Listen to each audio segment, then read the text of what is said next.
the values that we have learned to rise above color, creed, and caste. Anything that we think about is the vices of the society, if we are able to form a generation, there will be no leadership crisis, is what I think. So I wish you a fruitful, lively discussion this morning, and I wish we learn something new from this. We who are the leaders right now, look into ourselves, ask ourselves, did I fail to form somebody, the younger generation, with what I think is the right. So I wish you all the best and blessings for today, and thank you for listening, and have a great day ahead. Thank you.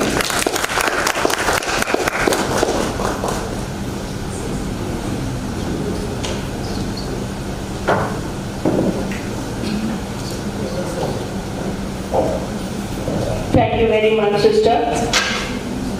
Now we will go by our tradition. We always have our inauguration with a soulful song, and we have among us one of our alumni members, Ishita Mukherjee. She will do the inauguration with a soulful rendition. Ishita.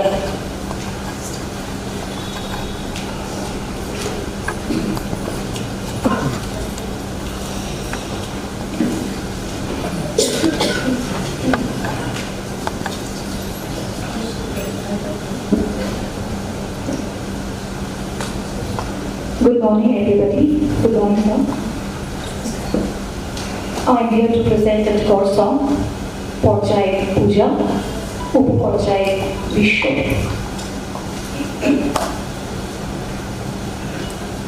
Amar mukti aluye aluye ei akashe, amar mukti aluye aluye, amar mukti dhulai dhulai ঘাসে ঘাসে এই আকাশে, আমার মুক্তি আলোয় আলোয় দেহ মনে সুদূর পারে হারিয়ে ফেরি আপনারে, দেহ মনে সুদূর পারে হারিয়ে ফেরি আপনারে, গানের সুরে আমার মুক্তি ঊর্ধ্বে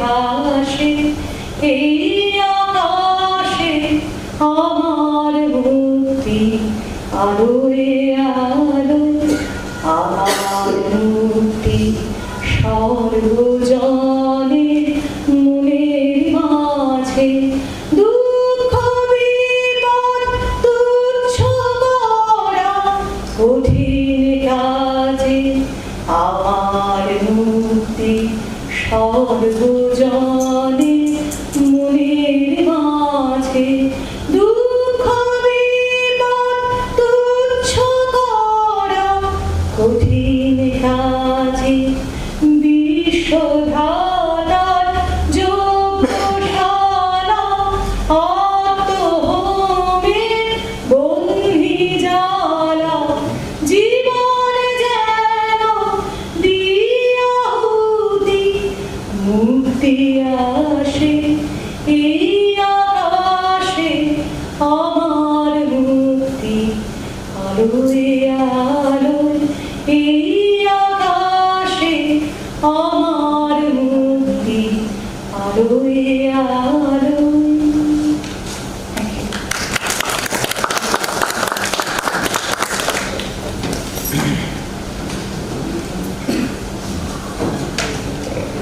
Thank you, Ishita.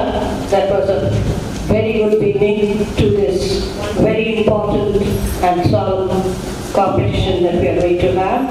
I can see, I've been seeing since 10:30 the eager of the participants, some with their partners, some looking for their partners. That was really nice. And we were looking for the judges and of course the moderator. The moderator, Dr. Kunal Sarkar, a cardiologist, a debater, but I would say a Kolkata to be very proud of. I myself am very proud of Dr. Kunal Sarkar, and right at the beginning, I want to thank this gentleman to spare his time for us.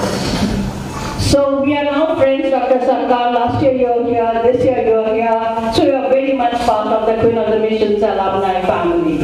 We are indeed grateful to you for being here. And what to talk about our judges, all glitterities from different fields.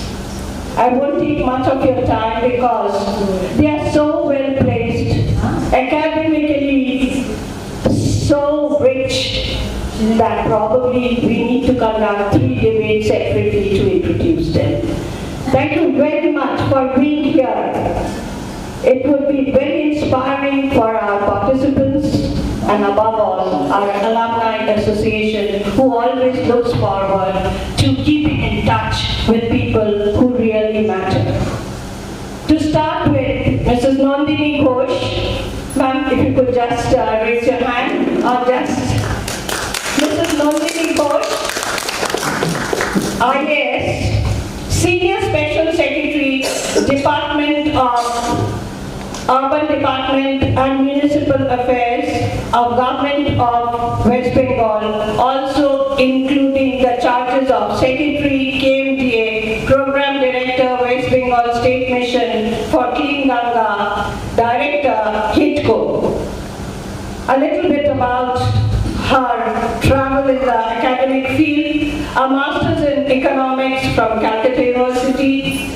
She's a guest faculty of all leading trade bodies, associations, and Chamber of Commerce in West Bengal, like FOSMI, BNCC, ATI, and many more. And presently, she's looking after the entire administration of KMDA. Ma'am, very important for all of us because we are all Kolkata, so please take care of us. That was wonderful introducing you. Now, I will introduce another very esteemed guest, our judge, Mr. Pradeep Gooptoo, a very well-known figure and face in the debating field because he is the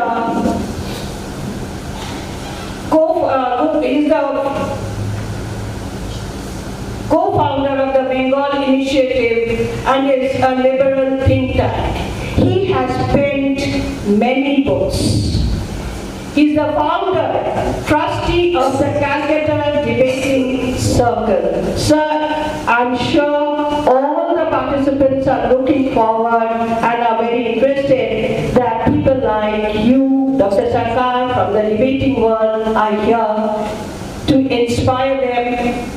And indeed, we need these inspirations because every year we keep inviting, asking, requesting audience to come to join, but it's a very uphill task, a very tough task. We don't get much. I keep calling, sending WhatsApp messages that please do call people to cheer us. So sir, please help us in future in our initiatives. His books include Calcutta Medical College 190 Years of Excellence, $1 Million Smile, Biography of a Tycoon in the Consumer Goods Sector. He runs his own research survey and writing company from Kolkata at present. He is the former resident editor of Business Standard nearly for a decade, Secretary of Bengal Chamber of Commerce and Industry, vertical head of the Economic Times. Thank you, sir, once more for being here.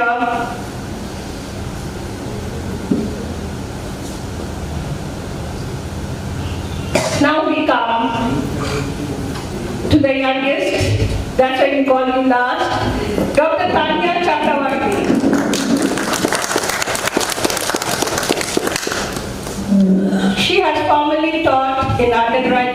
postgraduate students full-time in Sri Shakti College, Kolkata, and currently PG students as guest faculty in the postgraduate Department of English at Calcutta University and at the Sanskrit College and University. She, in short, I will say, I don't know what all to say about you, little Tanya. Dr. Tanya Chakravarti is an academic turned administrator, critic, author, and translator. Is currently the Dean of Students' Welfare, Diamond Harbour Women's University. Thank you, Tanya, for being here. I won't take much of your time. Now I ask our moderator, Dr. Kunal Sarkar, to begin his proceedings and let us all give our ears to see how leaders are made or how leaders break. So that at least we can go back with some skills and try some leadership somewhere. Thank you.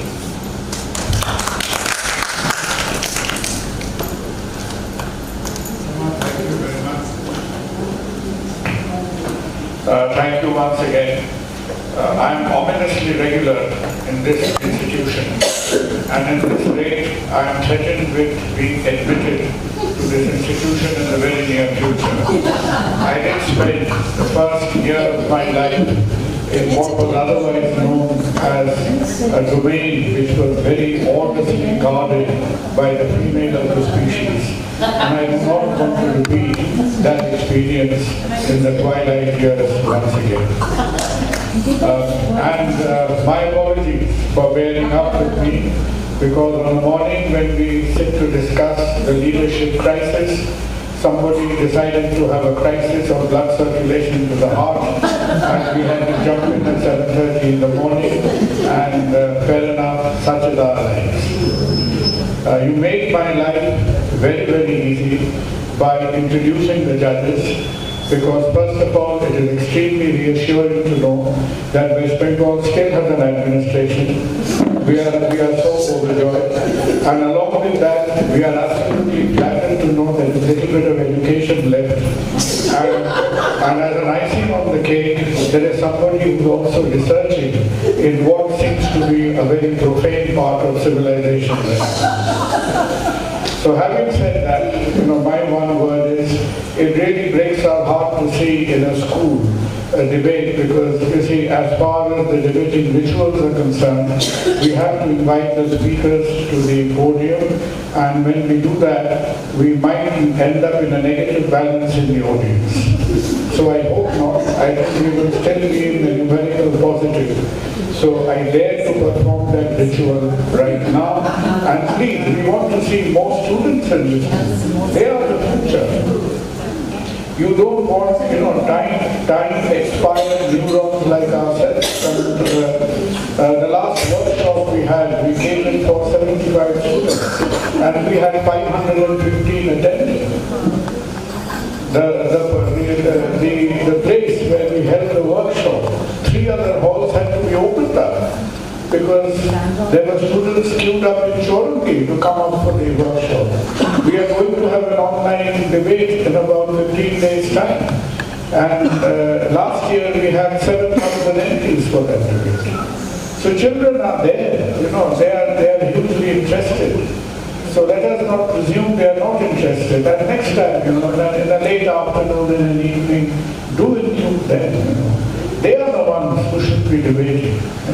We are time expired protoplasm. So why do you indulge in us more than absolutely necessary? So, as always, we are all here to commence the proceedings, and this debate would not go very far till we have a timekeeper with us, which is Urpita. And Urpita, I am sure, even in the city where we stand, she is absolutely incorruptible. That is almost an oxymoron right now, but that is where we stand, because starting from bats to jobs, everything is open for a very transactional civilization these days. So there we are, but Urpita, I am told, comes with a waterproof guarantee of being incorruptible, so she will stick to time, give all of you 4+1 minutes, and I think it will be extremely generous of us to give the team speaking first a minute extra, because it's a little bit unfair, because they will not have anybody to rebut unless they imagine what to rebut. In that case, it will end up sounding like a chief minister's statement. So you better not have be fighting, imaginary, a little bit like these lace Cervantes and Don Quixote. You'll be fighting windmills through the debate. Not a good, healthy exercise. So it's a great pleasure, joy to invite Shubhi and Kaustav from Don Bosco. Please take your seats. Welcome, Shubhi, Kaustav. And before you start speaking, just say a sentence introducing us, what you do. Generally say the pleasant things. We don't want to know the unpleasant things. That can happen in social conversation later on when we are sufficiently inebriated, which I'm usually not. So give us a line as a brief introduction. And then an institution which is remotely familiar, which is St. Xavier's Collegiate School. They've been rather scarce in their presentations and debate of late, and we have Joydeep, Methi, and Priyon. Priyon, somebody I know from before. Priyon and Joydeep, welcome. St. James is represented by Yashru, Dev, and Nandini Ghosh. St. James, welcome.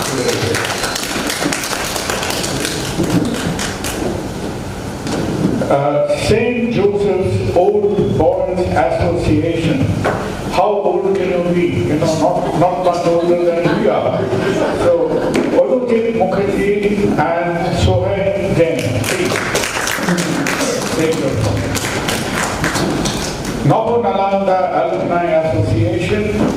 And from Nabu Nalanda we have Shamridho Bhattacharya and Ridman Shenpurto.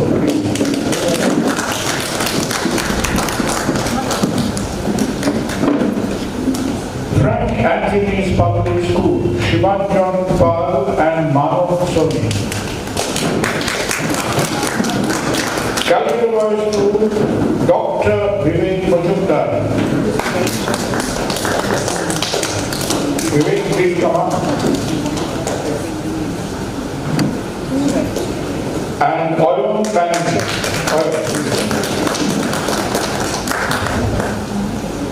And last but not the least, Our Lady, Queen of the Mission School, represented by Shalini Bhattacharya and Olokananda. Shalini and Olokananda, please come. I am extremely relieved that leaves an audience which exceeds double digits. Now that is very encouraging this time in the morning. So fine. Yes, ma'am? So I'll take a little bit of your time because I think this is the right moment to felicitate our judges and moderator because the participants are on the stage. Ma'am, leave it till before, otherwise, you will suddenly see me evaporating from the whole in no time. Not at all. It will take us 2 minutes.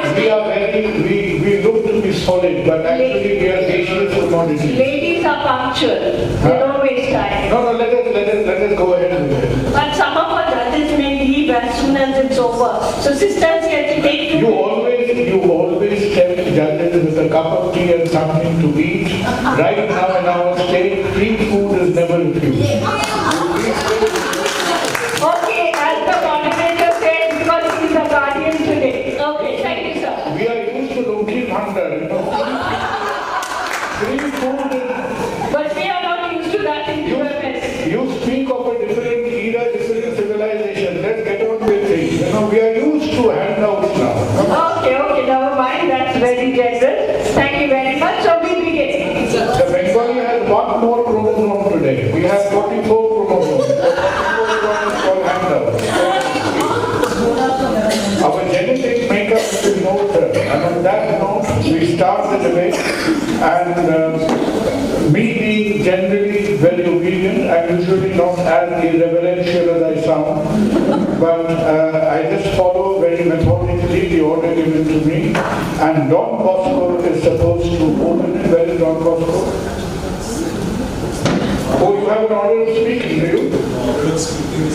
Oh, we have drawn lots. Now that has been a very well-kept secret from me, because somebody never realized that I feature in the scheme of things. So have we given? So where is it? Oh, this one. No, even this is the same as I have. Just ask who's number one. Who number one is? Raghunaranda. Right? Brave enough? Raghunaranda, please. Please keep updating me. You know? So Raghunaranda, the foremost. No, they will get 4 this time. And 1 minute is the end. So, yes.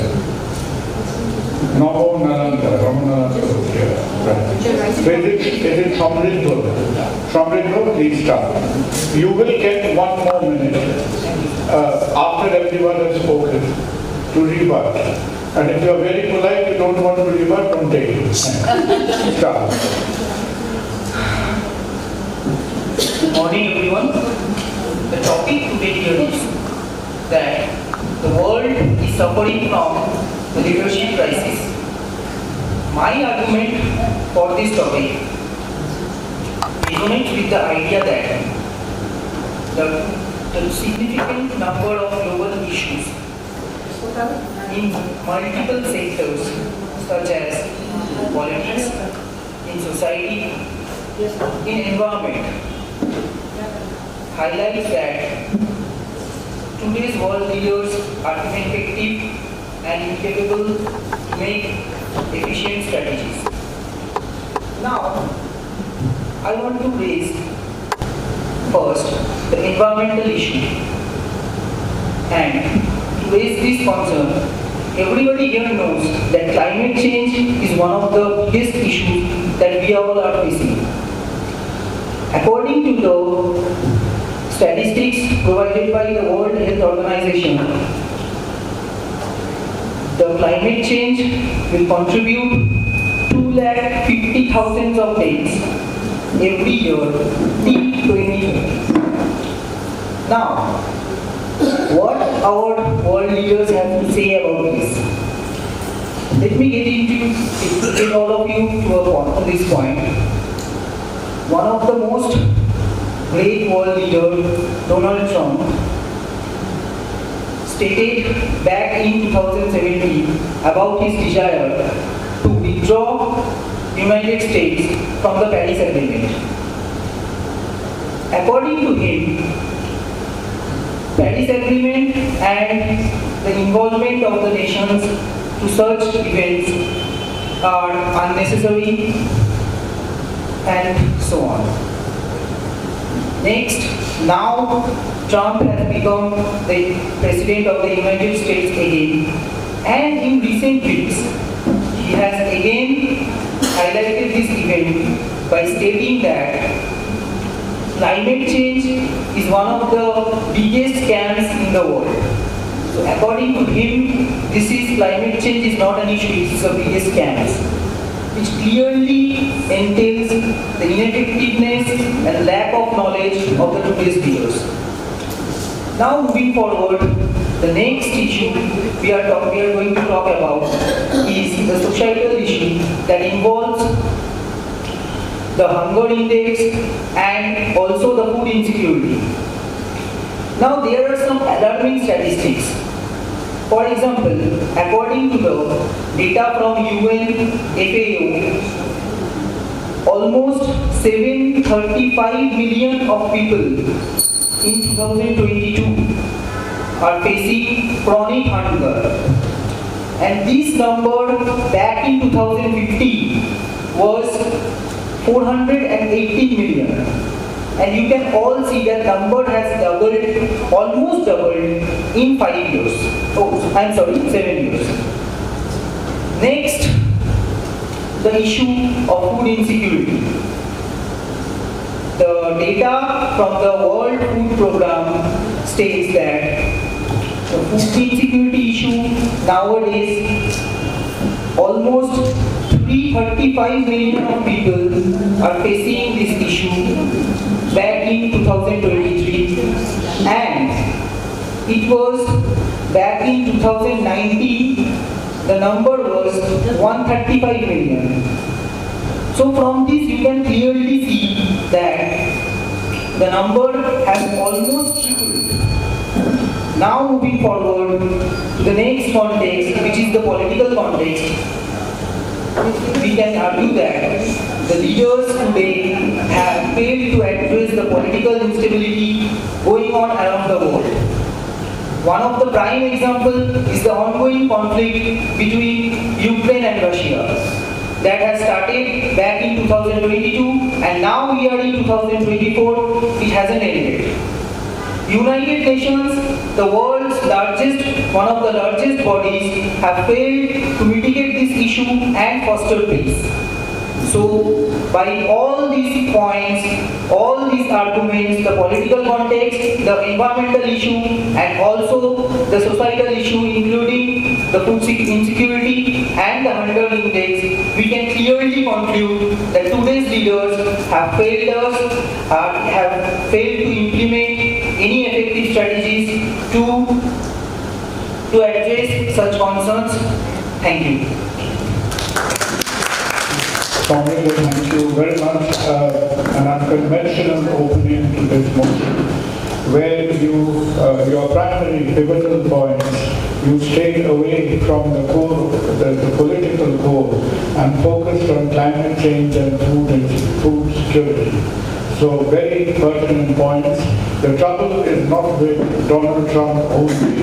The trouble is with 77 million Americans who voted for him as well. So that is the direction where the public ethos or conscience is veering towards. And I'm sure, well prepared with his rebuttals will be Shamrinto's partner was Zitiman. Zitiman, please.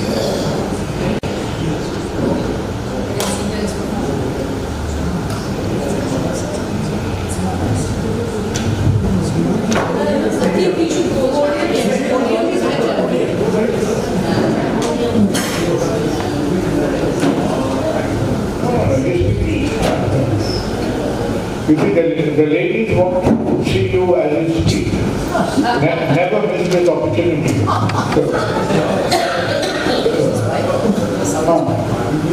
Hello, the sound is fine. Sorry. Before you start off, I think that was a good point. So, one question you might ask. You are correct. We have one question per speaker. Let him speak. So, let us have the questions per team. Okay, we'll do that. So, you start. Thank you and greetings. We are talking about that world today is grappling with leadership crisis. Is it so, really? Then who is managing this entire fast-paced VUCA world, the changing environment? As we speak, we are transforming. We are talking about AI, eminent, taking over a new world. We are talking about sending people to moon. We are talking about new ways to treat people. Someone somewhere is definitely changing. Someone somewhere is definitely transforming. Or we are actually talking about that big bad image that we are habituated to see as the leader, right? In the pages of the history.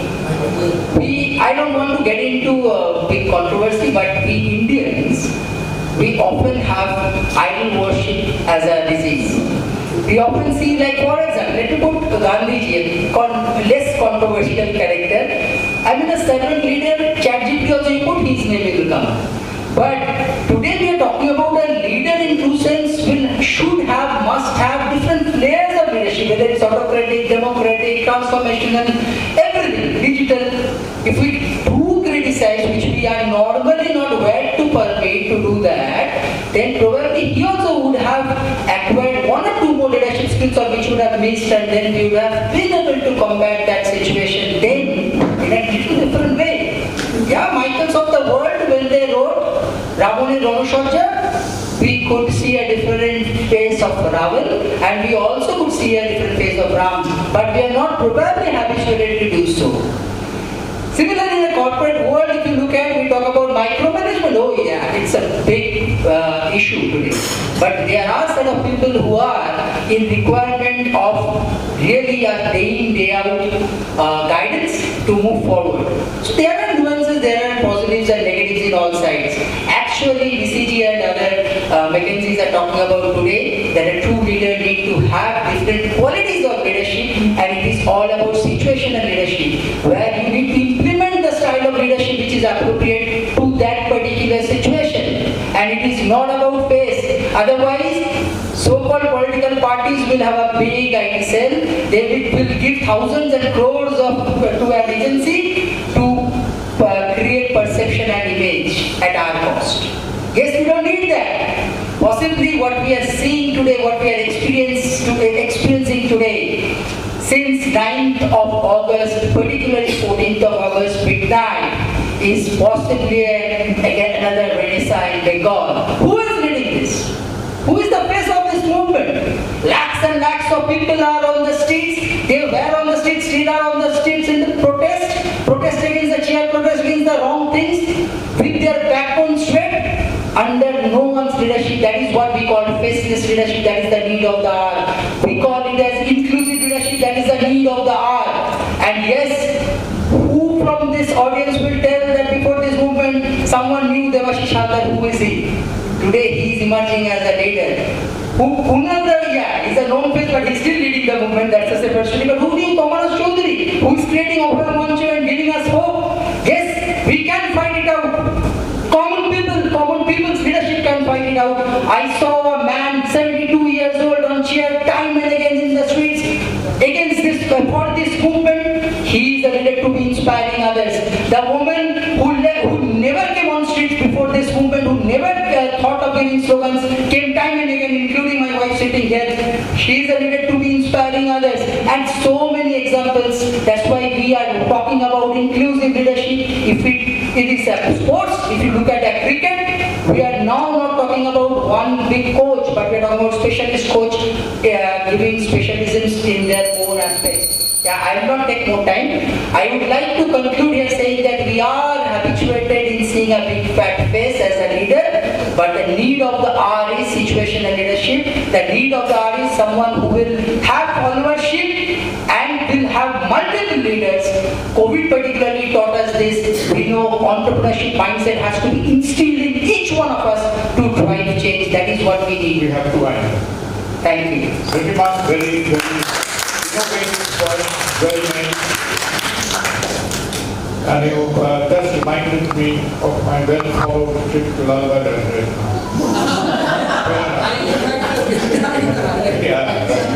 I think now, so we've heard from Don Bosco, we've heard from Nalanda, from Lindsay and Zitiman. One question each. First question, please, directed towards the speaker against the motion. again. Okay. No, just one. So thank you for the wonderful speech. But I could sense a contradiction in what you said. You said that the people's movement has come to the fore instead of having one figurehead leader. So don't you think that the people's movement had to come to the fore is because there is a crisis in political leadership, absence of a central figure to guide the people, to lead the people, and that is why you had to leave it there? Yeah, so I would say that, this movement is because of what?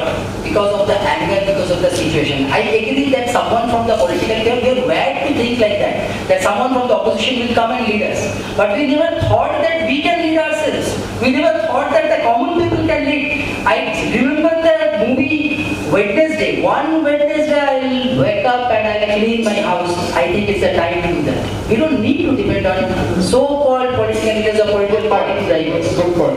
Good point. Right. And does anybody have a question from Samriddha? Any question towards our motion? Priyanka, please.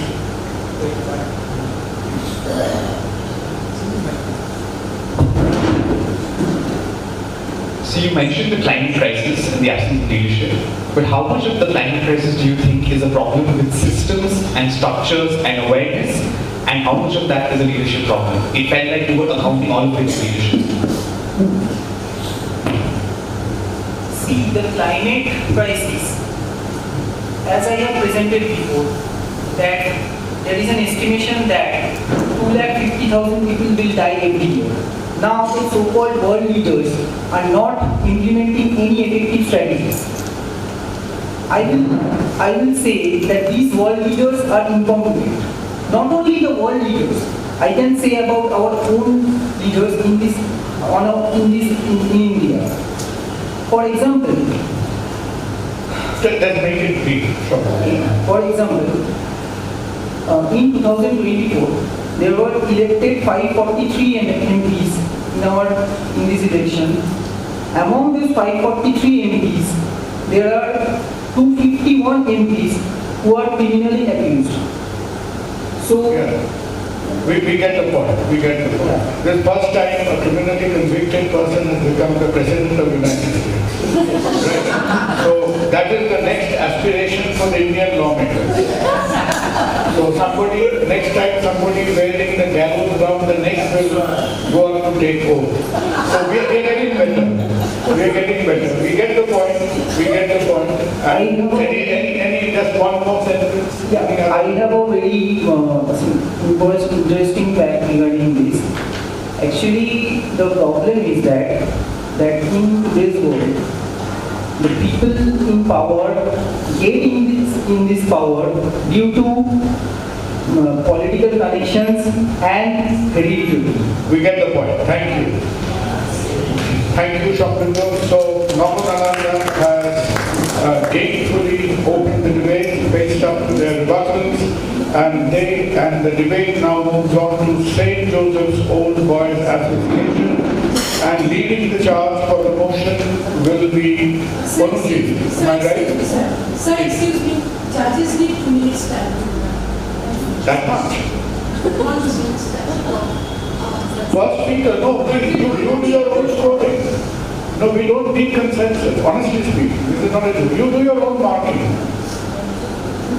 And then there will be the extra constitutional proceedings later on. So, as far as for now is concerned, you do your own marking.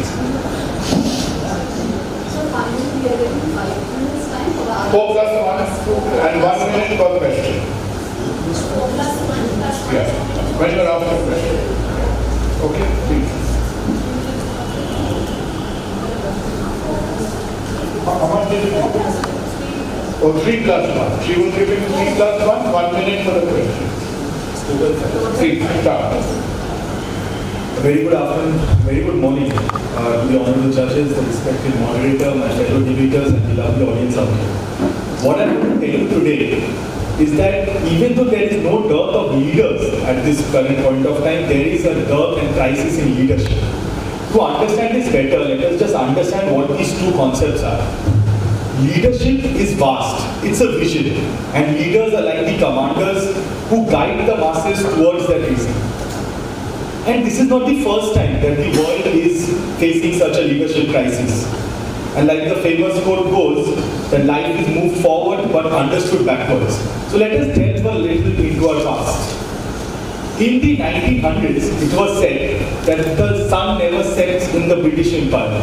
So strong was the British leadership that 3 lakh Britishers ruled a population of 30 crores for years to come. Such leadership was shaken when the colonies wanted independence, resulting into the First World War. First World War happens and we come up with something called the League of Nations. Umbrella organization which was entrusted with the role of leading the world. That was the leadership role entrusted to the umbrella organization. Unfortunately, it failed because the rapid changes in the world overpassed and surpassed it, ending up into the Second World War. And that's when we emerged from the Second World War, we had something called the United Nations, an apex body which was given the sole objective of having leadership, to lead the world in a particular format. And hence came up with the protocols and the international organizations, and this UN was under the aegis of the United States of America and its allies who were the leaders of that point of time. Their visions together became the United Nations. And United Nations has done good, yes. For a long time it has been effective. Whenever there has been someone who's gone astray, they have used their diplomatic relations, if not sanctions were imposed to bring them back into line. But unfortunately, we see the same failing today. We see that the world is in dispute. From the Russia-Ukraine war to the crisis in the Palestine and the fall of Kabul. And unfortunately, there is no leadership in the world or by any organization to put this back into line. Now, I will tell you why such a leadership crisis has happened. With the little knowledge that I could gather with the research I did, this is purely because the geopolitical and the economic shift that has happened from the west to the east. A little trivia. Back in the 2000s, the G7 countries, which actually heralded the UN, used to contribute for 2.5 times more in the world economy in comparison to the BRICS countries. But today, the BRICS countries have not only matched the level, but also surpassed the contribution of the G7 in the world economy. There has been a paradigm shift, which has caused the leadership crisis that we are seeing today. And the only way to come out of it is if the existing leaders and the leadership organizations with open arms and in an amicable manner accepts this paradigm shift. And with this, I conclude. Thank you.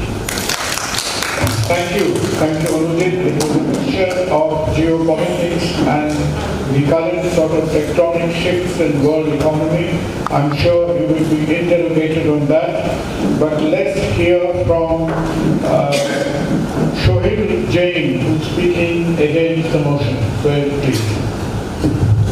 Good afternoon, everyone present here. My name is Shohil Jain. Today we have the motion, the world today is suffering from leadership crisis. And I am strongly against the motion. Leading by example. Well, ever since our childhood, we have been seeing many people who have been leading us in different ways. In our day-to-day lives, we have seen our parents who have been leading us and taking care of us. We have also seen our mothers who have been working at a job and then coming back and cooking delicious food for us. I question you, my friends, isn't that leadership? Isn't that something we should learn from? Yes, we should. Leadership is made up of people no other than you and I. We together make leadership, and the household is the cornerstone of every leadership. Inclusivity in leadership. In the previous world, we would see that it was a patriarchal system. We would see only men at the top positions, at the hierarchy. But nowadays, we see a lot of women who have been leading us. Organizations are there who have included inclusivity for women. They want women to be at leadership positions. Companies such as Accenture have gender ratio where they want women to be at par with the strength of men. Also, inclusivity gives a chance to a lot of people who have been in the shadows for years and years. And who are they? They are the people from the LGBTQ community. People from the LGBTQ community are now gaining a voice. They are now getting a system in the system because they are now being included. Organizations want us to suggest our pronouns where we can show to others that we actually support LGBTQ community. And today we can say that there are many leaders who are there from the LGBTQ community who are actually leading us, which was not there in the world before. So you still think that the world today is suffering from leadership crisis? Oh no. Thought leadership. So what is thought leadership, my friends? Thought leadership is leadership where we learn leadership based on a thought. A thought comes to our mind which leads to leadership. And what is this leadership style, my friends? A thought which comes to your mind can set up a new startup. Startups are there in this country and in the world which are coming up each and every day just because someone thought of it. And that thought leadership is taking us ahead in this world. Nowadays, we can order food or medicines and get it within 10 minutes. Who would have thought of that? Well, the leaders in the startup industry are actually leading us to change this world in a better place. Now, I would like to also talk about us Indians. We Indians are really doing well. If you see the CEOs and CXO leadership positions of top MNCs, be it Google or be it Microsoft, be it Satya Nadella or Sundar Pichai, and numerous other leaders who are from India and they are now serving a leadership role in top MNCs.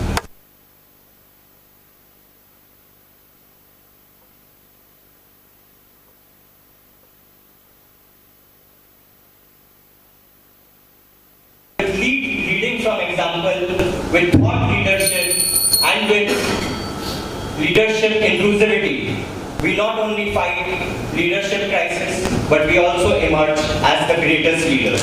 Thank you. Thank you for a very interesting points on inclusive leadership and thought leadership. Let us see. I think for him, let's take. Has anyone a question for the motion proposition? You do, please. I think let's take a question from your position. Hello. Oh, wherever, whichever is preferred. Yeah. On your So how is it that you think that the end or termination of the kind of leadership that unleashed colonialism upon the world indicates a leadership crisis, and not there hasn't been such leadership in the first place? In other words, the crisis ended when that ended. It's a question of perspective, sir. We today are talking about leadership as a whole. Whether there are leaders to run and whether there are leaders to show the vision towards the world as a large. The leadership of then for the British has now got substituted. And we cannot deny that because the Britishers did come in and did rule a large part of the world, that actually helped in globalization and actually helped in development of those countries which would otherwise would have not even have the chance. Like it is the Britishers who came and abolished a lot of rituals like sati, got us education. So leadership as a whole is what we are looking at, which we get the point. We get the point. And what Hastings had commented when there were 7,000 Britishers administering our population of something like 20 crores. He said if each Indian took a handful of dust and threw it at the British, that would be enough to get rid of them. But anyway, that handful of dust took a long time coming. Now, yes, so you have a question? You had a question for me. Please. Hello? Yeah, hi, okay, thank you for your comments. I just wanted to understand something better. You mentioned mothers, you mentioned women, and you mentioned the LGBT community being at the helm of affairs now. So, first of all, these are probably the three most marginalized category of people that are now gradually gaining traction in higher positions. Don't you think that it took so long itself shows the short-sightedness of leadership crisis that is there not just today but as an ageless reality? Well, thank you so much, my worthy opponent, for that wonderful question. Well, you had your answer in your question itself. You said that the world today, it was there for a long time.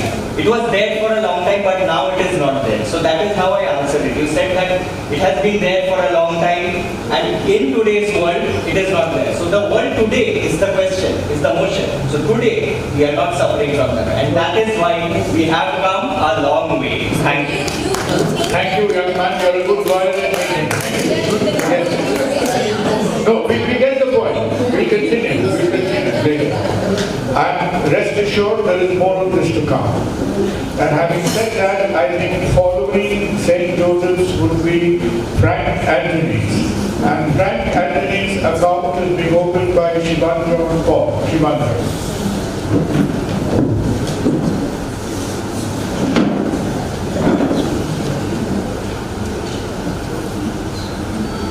Good afternoon to all ladies and gentlemen, esteemed judges and my fellow debaters.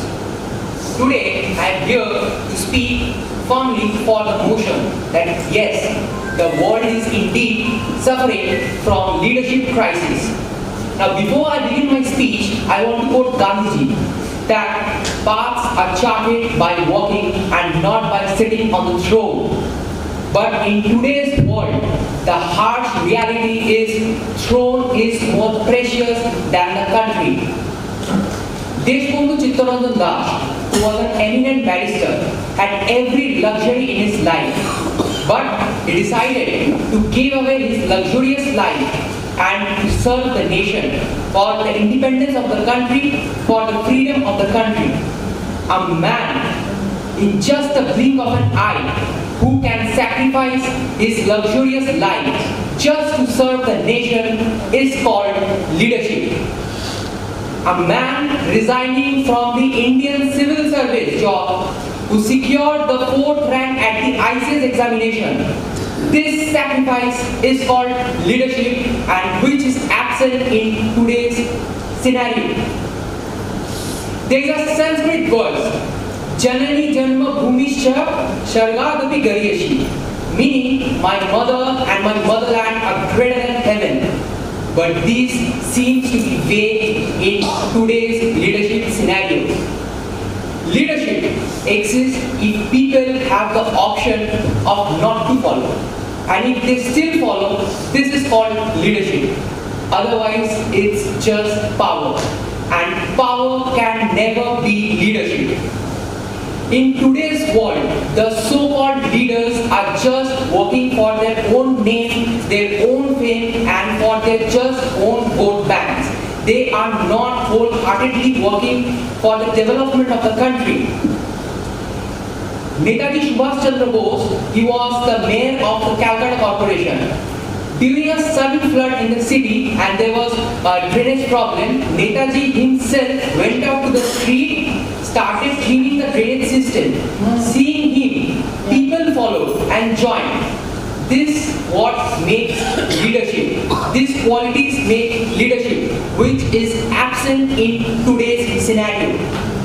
If we come out from a political leader to a religious leader, we can definitely take the name of Swami Vivekananda. Swami Vivekananda was a great religious leader. When the country was suffering from a disease called plague, he decided to sell off the land of Belumot just for the treatment of the people of his countrymen. He decided to sell off the land and he will give the money for the treatment. But unfortunately, the gates of Belumot got closed during the pandemic disease 2020. This difference brings out the qualities of a leadership. A good leader will always pass on his trait to the future generation, which is absent in today's scenario. Because the leaders are just busy about themselves, their own names, their vote banks. They are least bothered about the country. They are least bothered about the future generation, about the upcoming generation. Just like the political guru of Netaji was Chittaranjan Das. The guru of Swami Vivekananda was Ramakrishna. They thought of building leaders so that they could take up the future generation. But this is absent in today's scenario. So I would firmly stick to my point that yes, the world is indeed suffering from leadership crisis. Thank you so much. Shivandra, thank you. We'll take questions later. But can't help commenting that it was the plague of 1898 was one of the rarest occasions when along with Shamiji, who was out in the streets of North Calcutta giving relief. There was no treatment for plague in 1898. People were just dropping off and children were dying like ninepins.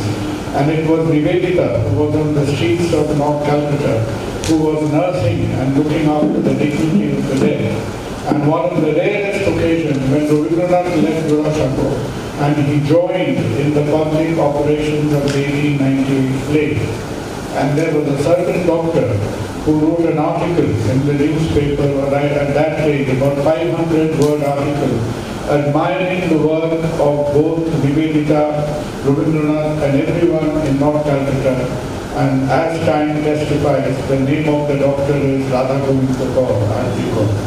So R.G. Kaur, that is the only living written testimony of the 1898 plague, comes from the pen of Radha Govinda Kaur.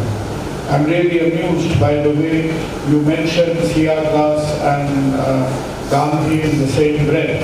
I think Didi sang for us Mukti Amar Alo Alo. It was written in the same year when C.R. Das dies, I think 1925, 1926. And no more two personalities have fought one another more fiercely in Indian politics than C.R. Das and Gandhi, because they were really engaged headlong at that stage of the life. But very important points have come out right from our history. And taking on from there would be Manav. Manav Soni. Manav? Has it? So you can't blame that on leadership, and you are? And Kaustav Mishra. Kaustav, never mind. Yes. I'm sure you will be an able replacement in his shoes. Kaustav from Frank Anthony, please. So, very good afternoon to everyone present here, participants, moderator, judges. First, sir told us to introduce. So, I am Kaustav Mishra, as you all know, and I've graduated from DLLB 5-year law course in 2023, and I'm currently practicing as an advocating counsel at the Calcutta. So, I'll get going with my speech today. So, the topic, as you all know, the world today is suffering from leadership crisis, and I'm going against the motion. So, the proposition, if it wants to say that the world today is suffering from a leadership crisis, I believe the proposition is to believe this, that the world, they have to view the world from a binary, that there is a good and that there is a bad. But and on the basis of this good and bad, they are defining crisis. For example, recently, as you all know, Trump won US elections. Many people are unhappy, and going by the media reports and everything, and even while the election campaign was going on, I could see that a lot of hate, it was very surprising that how two contestants are contesting each other. And how we in the media, I saw a lot of reports demonizing Trump, demonizing what Elon Musk is doing, and in that same breath, blame Elon Musk as what Elon Musk has been doing for quite some time. He acquired acquisition Twitter and changed it.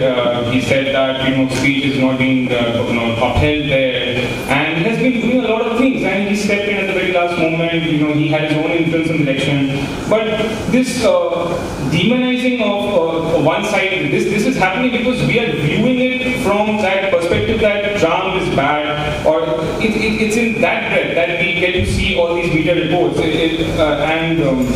so if viewed from that perspective, it's bad. But the truth is, he is representing his side of the thing, his side of ideology, his side of beliefs, and there is nothing evil and bad there. So his winning, as many people are terming it as a crisis, his name came up here as well before I came up, is not really a matter of leadership crisis or Trump becoming the first buddy. It's not a matter of crisis. It's a matter of it's a thing of situation. For example, let's say economic recession. The world is seeing an economic recession currently. It is not about the lack of leadership in the world which is causing the economic recession. It's about the situation, because as students of economics will know that it's always a cycle. You can't have growth. The GDPs of country cannot keep growing forever. And in today's world, it's many of the nations are quite connected. So in today's age of globalization, we can't blame it on the lack of leadership. It's a thing about the situation which we are in. And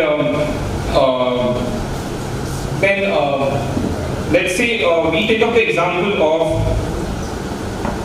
on-paper leaders. Like we have established institutions today. We have saw a lot of barbs leveled at the government of West Bengal today before the thing began, this debate began. But essentially, we have to also understand it from that perspective that to hold on to a constitutional position, chief minister, leader of opposition or whatever, they have their allegiances, they have their vote banks, they have their parties to maintain, and it's an institution. It's not something which happens just like that with a snap of a finger. You are responsible to many people. You have your own strongmen out there, but just favoring your strongmen doesn't mean that you're against the humanity in general. You need that strongman, you need that institution and that system and structure to face the world, because otherwise you're just a nothing. So yeah, I'll end my speech. Did you have a concluding line? Did you want to conclude? I ran out of time. Yeah, if you have a concluding line, say that. So, lack of time put my speech to premature end. So fair enough. You come back during the question. Okay. Thank you. So, do we have a question for the proposition? I think you put your hand up first, please.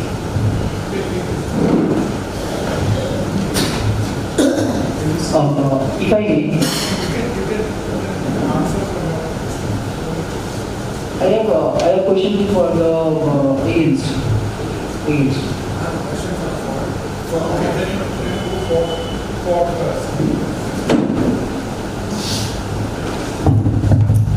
You gave the example of Balloon Watch doors being closed during the COVID crisis, an example of lack of leadership. So many different countries gave away free vaccines to billions of people to get past the crisis. Is that not an example of leadership to you?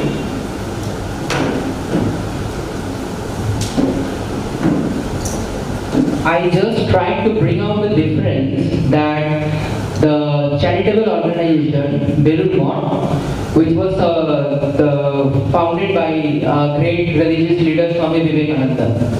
Now, how can this charitable organization be closed when humans needed help? So this is the major difference which I want to bring it out in today's debate session, that Vivekananda thought of selling the land which he acquired from worldwide, he acquired the finances from worldwide. He thought of selling that land for the treatment of people, and now in 2020 the gates of Balloon were closed. There was no treatment for people from their end. Yeah, I think this will go on, but just for you as a factual correction, none of the Ramakrishna Mission hospitals were closed. Ramakrishna Mission commandeers 11,000 hospital beds in the country. If they were to be a corporate group, they would be India's largest healthcare provider. Absolutely, yes. But the main headquarters, I'm talking about the main headquarters. Yeah, and the reason why in 1898 Vivekananda was not able to sell, he did intend to sell the land. But finances it was because of the objection of Sima. Sima objected that the land being sold. Yes. I think there's a slight mixture of perspectives. Then do we have a question for against the motion? You did, please. Yeah, according to your speech, situations and not crises. If the chief minister of a certain state were to say it's a situation and it's not a crisis, therefore not my thing to solve, is this not a problem of leadership or is it a problem of the situation? Suppose I become the leader today, or suppose I become the chief minister today. There will be a lot of challenges which I'll have to face. There will be a lot of crisis situations. Many people will call me, whatever I do, many people will say that I'm inefficient. But their perspective on me doesn't make actually me inefficient. It's because the presence of challenges, and suppose I fail in doing something like a particular failure of mine, or the presence of challenges doesn't make me a bad leader or doesn't translate into leadership crisis in the world. Point taken. I think we see the early sort of green shoots of a young lawyer into a young politician, maybe sooner rather than later. And on that note, the debate now travels to St. Xavier's Collegiate School. Is that 4-3? And it is Joydeep Mary who is leading, who is for the motion for St. Xavier's. Joydeep, please start.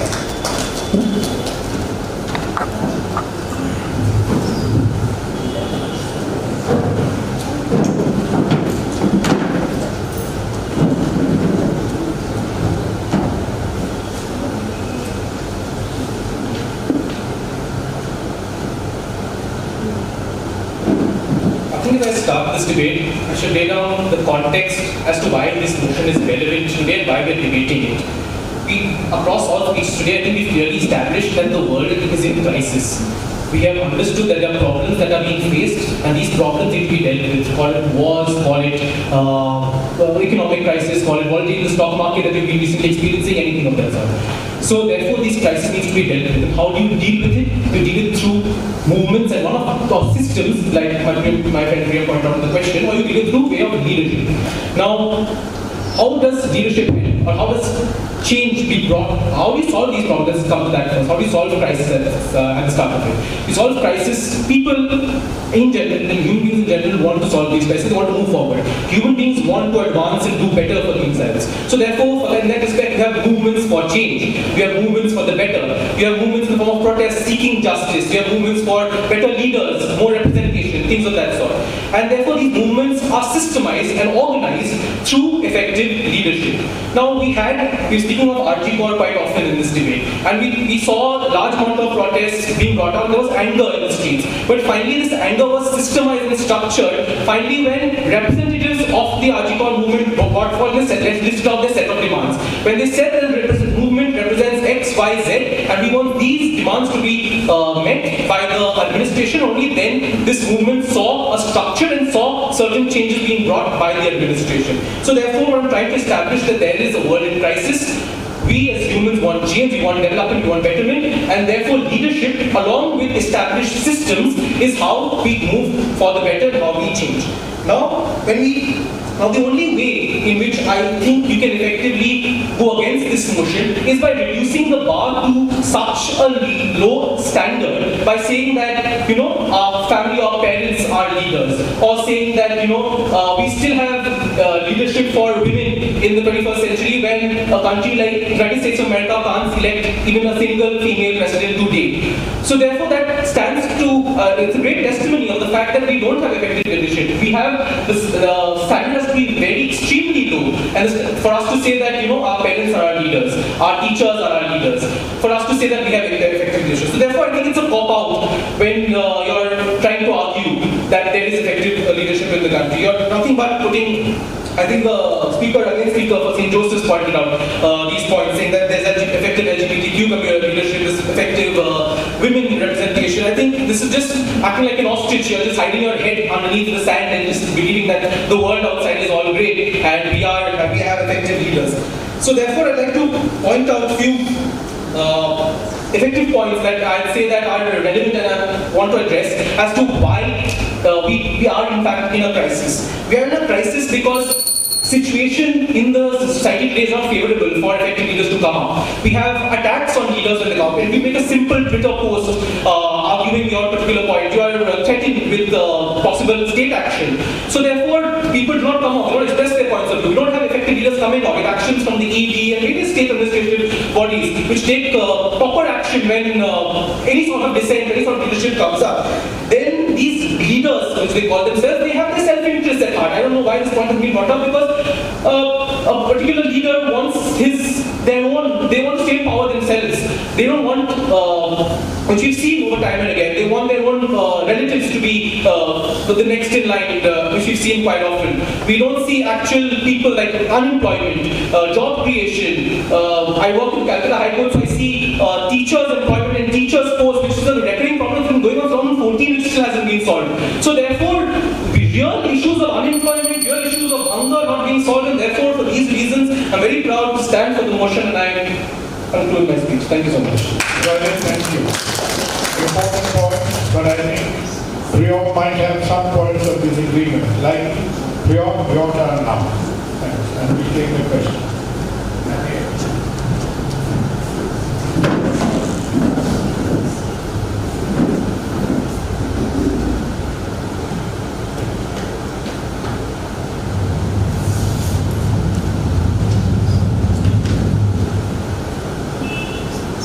afternoon, everyone. I'm a journalist and media consultant by profession. So if you ask me in today's world, I am more worried about the crisis in readership than leadership. But having said that, let me clarify what this debate is about. From the opposition's point of view, we are not here to tell you that we are in a golden age of leaders, that the world has never seen such brilliant leaders before. In fact, I concede to you that we have very many bad leaders in today's world. But what our burden is as the opposition is to tell you that it's not a crisis, it's not gotten to a point where we cannot redeem leadership. Now, let us look at examples of leaders that have been trolled, that have been vilified, that have been posed as enemies of civilization, Donald Trump being the primary one. For a moment, let us come out of our elite, privileged bubbles and understand that what is a leader supposed to do at the end of the day? A leader is supposed to inspire belief. Whether you like him or not, Donald Trump has inspired belief for 70 million Americans. Whether you like him or not, even Vladimir Putin inspires belief. For whatever reason, for whatever system, there are millions and millions of people who believe these men, usually men, can lead the world today. That in itself is proof that for millions of people, there is no leadership crisis. In fact, ask yourselves, why did Latinos and blacks vote in such large numbers for Donald Trump? Because in spite of all his invective and rhetoric, during Trump's first term, 2016 to 2020, the average wages of Latinos and blacks went up far more than they did under any presidential administration this century. Let me also come to the idea of invisible leaders now. The bureaucrats, the institutions like the judiciary, the army, the civil services, these are invisible leaders that don't go on podcasts, that don't feature on the cover of Time magazine or Fortune or Forbes. But these are the people that make decisions that change lives every day. I urge the proposition to come and tell us why these leaders are ineffective. Of course you'll find some rotten apples, of course you'll find some degree of corruptibility. But these mechanisms, these institutions, these invisible leaders have not disappeared off the face of the earth. They are still very much there. That is why we have leadership. And let's face it, ladies and gentlemen, to a large extent, leadership has become a buzzword today, right? Which is why you have so many leaders spending so much of money flying to a COP conference like the COP, which is going on as we speak, and not doing effective change. Somebody mentioned thought leadership. I think thought leadership, I'll tell you what it is. It is a buzzword on LinkedIn. But just because we have a fair amount of leaders who think leadership is only tantamount to traction, doesn't mean that there is no other space for other kinds of leaders. And ironically, because of the same technological mechanisms through which these LinkedIn leaders, if I may call them, establish their leadership, is also how genuine leaders come to the fore. Can you imagine somebody like a Greta Thunberg coming up in the 80s and the 90s? Again, you may not agree with her policies, but you cannot deny the fact that she has changed minds, she has created impact, she has brought the climate conversation to our very doorstep. Ladies and gentlemen, what we have today is not a crisis of leadership, what we have today is a crisis of imagination. We cannot imagine, the proposition particularly cannot imagine what genuine leadership looks like. They have stereotyped leadership like a Bollywood hero and then made it into a Hollywood villain. I will end by asking you today that for this debate, for this motion to pass, the proposition has to come and tell us when exactly has there been a golden age of leadership. The world has always had one kind of crisis or the others. When exactly have we not had the kind of leadership crisis that they think we do? Because they have misunderstood leadership, the misunderstood crisis, the real crisis is in their imagination. Thank you so much. Priyanka, it looks like you have convinced and provoked in equal measure.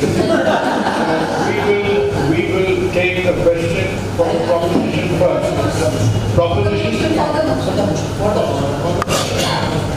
Yeah, so I have a question for you. It was great points from your side, but I could not understand that you talked about, in case of RG, that agenda of WBGTX probably to describe that took over the leadership thing, that there was a charter of demand and not when government name. So at the end you talked about teacher recruitment. They also had an agenda, specific agenda in both the cases. But in that case, it did not, take the shape that he's taking in case of of RG. So how your 2 points are little contradicting. It will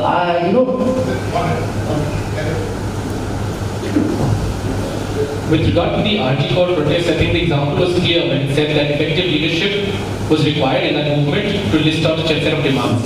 And the teacher recruitment scam is an example of ineffective leadership where a problem which is going on in 2014 has still not been solved to this day and age, which shows that our leaders are in fact ineffective and a long-standing problem without proper leadership is not solved today as well. We take the point. Questions for Priya?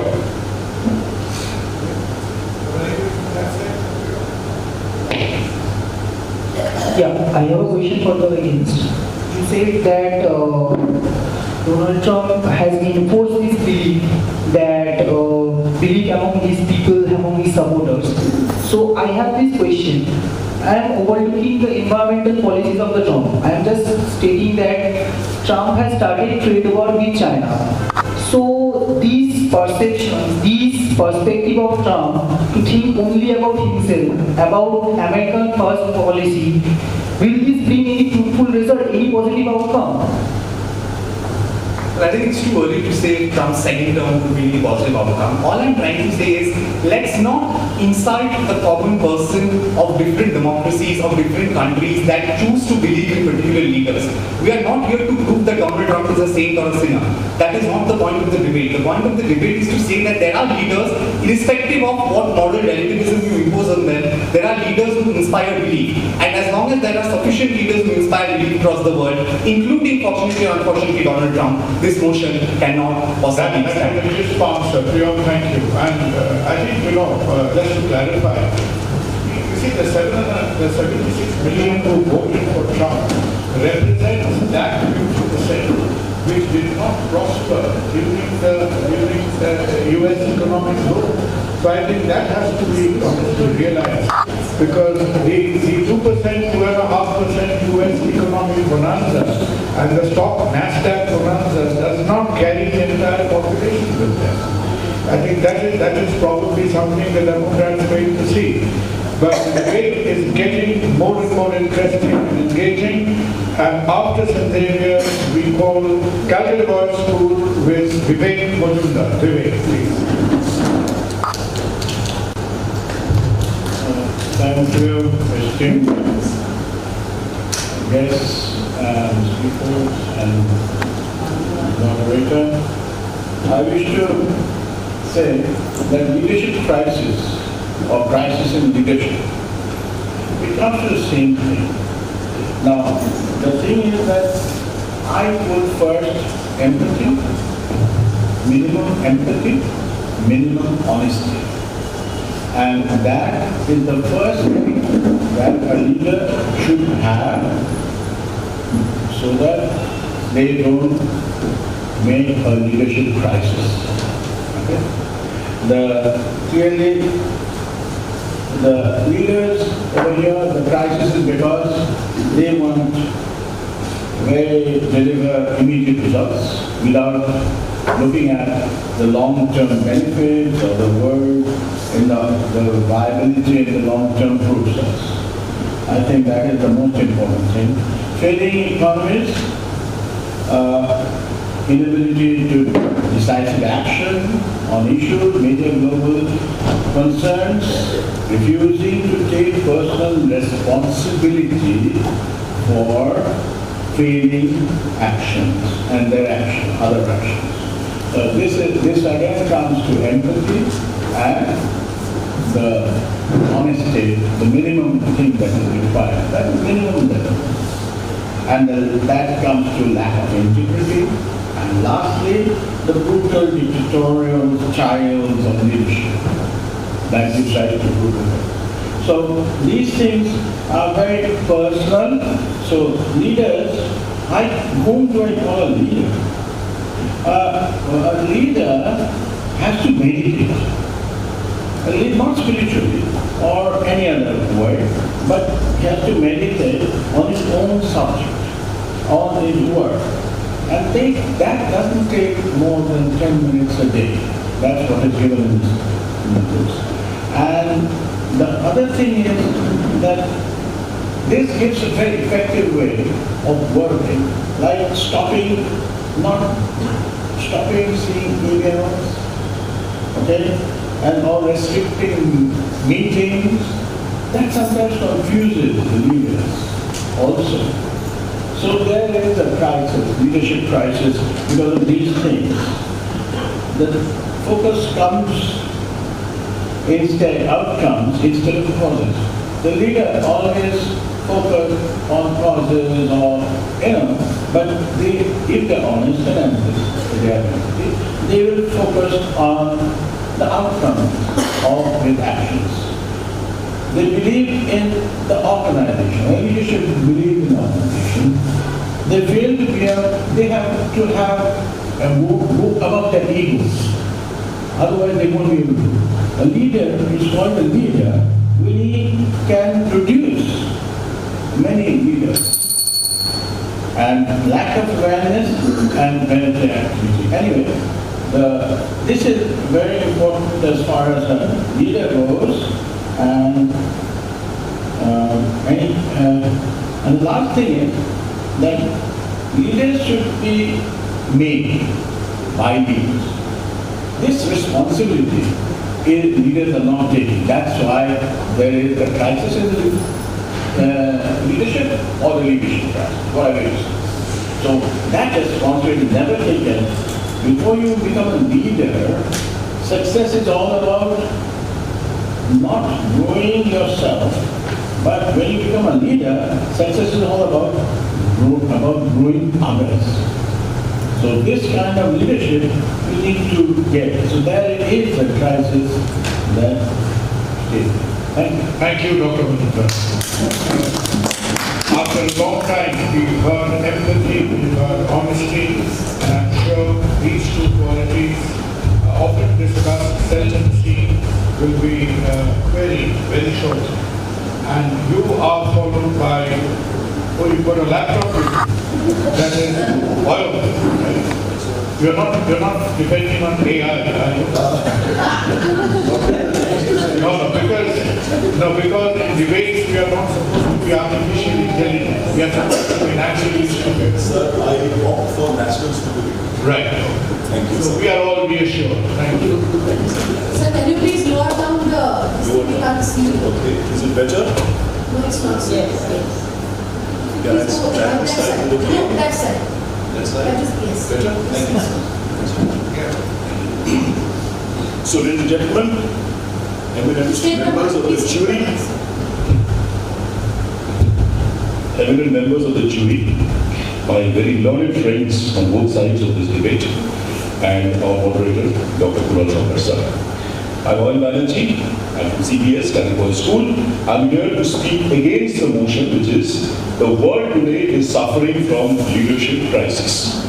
Now we need to understand the contours of the debate. We need to understand what is a crisis, and we need to understand whether the world indeed today is going through a crisis. These are the two basic points of the agenda.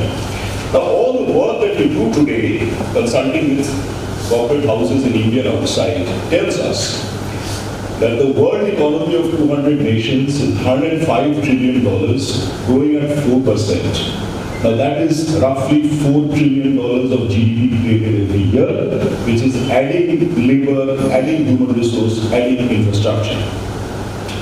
No crisis over here. Large corporations across the world, including India, are showing growth, double-digit growth in many of the sectors. And that again is adding value to society. We talk about global corporate leadership provided by companies like Unilever, the Tatas in India, Salesforce.com, Patagonia, just to name a few in the interest of time. They have been doing stellar visionary leadership in the last few years, and they are creating employment, they are creating infrastructure being added, they are helping sustainability. DEI is a recent concept, right, which was unheard of when we were kids.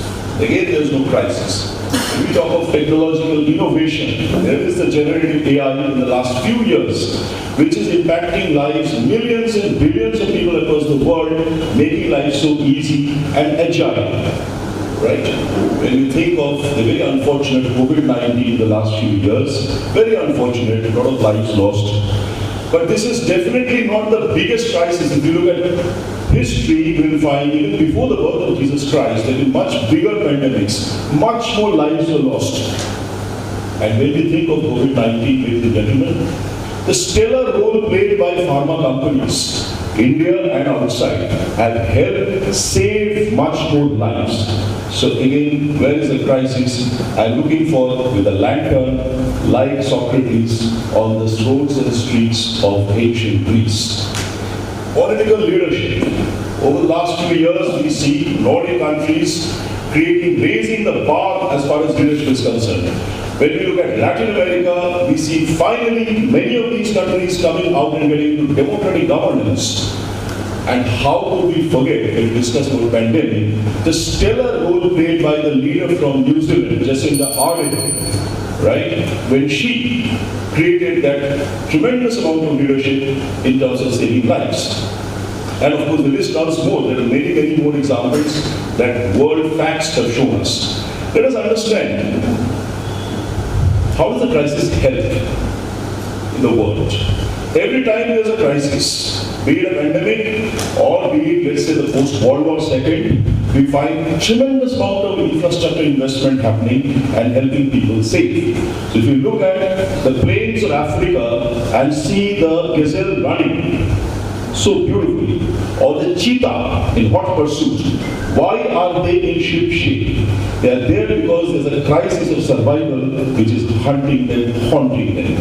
So ladies and gentlemen, a crisis is not always a very bad thing. All the development that has happened in the world has been due to crisis. Necessity is the mother of invention still. Okay? You understand?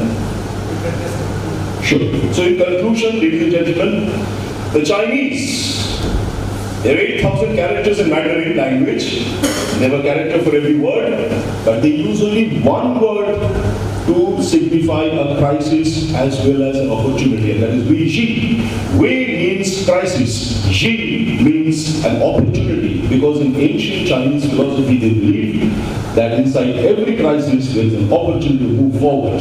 So look at all the innovation that has happened after the pandemic and how lives have become more agile, more contributing, more competitive. I urge through our moderator, sir, the learned friends on the other side of this debate to reconsider the topic and the contours and conclude, because the world that we have got today is not a legacy from previous generations, but a loan from the future generations. What is the world that we're thinking about? What kind of leadership do we plan to provide? Thank you very much, ladies and gentlemen. Very, very important. I think, I was almost waiting that when will this body of thought surface, that in 10,000 years of recorded history of a civilization, of a species that has been alive for 120,000 years, we only have 10,000 years in record. And of the recorded 10,000 years, it is said that we are perhaps living out the best era. Because the overall comfort of living, education, standard of living has never been better before. And with oil, I think, when you say $4 trillion per year, you are probably adding an India to the world every year. So that is what is happening. The LIC adds an Australia to its policyholders every year, and you are adding one India to the year in terms of GDP. Very compelling statistics. So now CBS will have to be countered whether you feel optimistic or not. So do you have for or against? Okay, anyone for? For the motion, please ask the question. For debate, right? Yes, please, Speaker Park. Thank you for your comments. You gave multiple examples of the characteristics of leaders, and one of them you said is a leader should train other leaders. Do you have no examples today in the world where a leader has been trained by other leaders in any field whatsoever?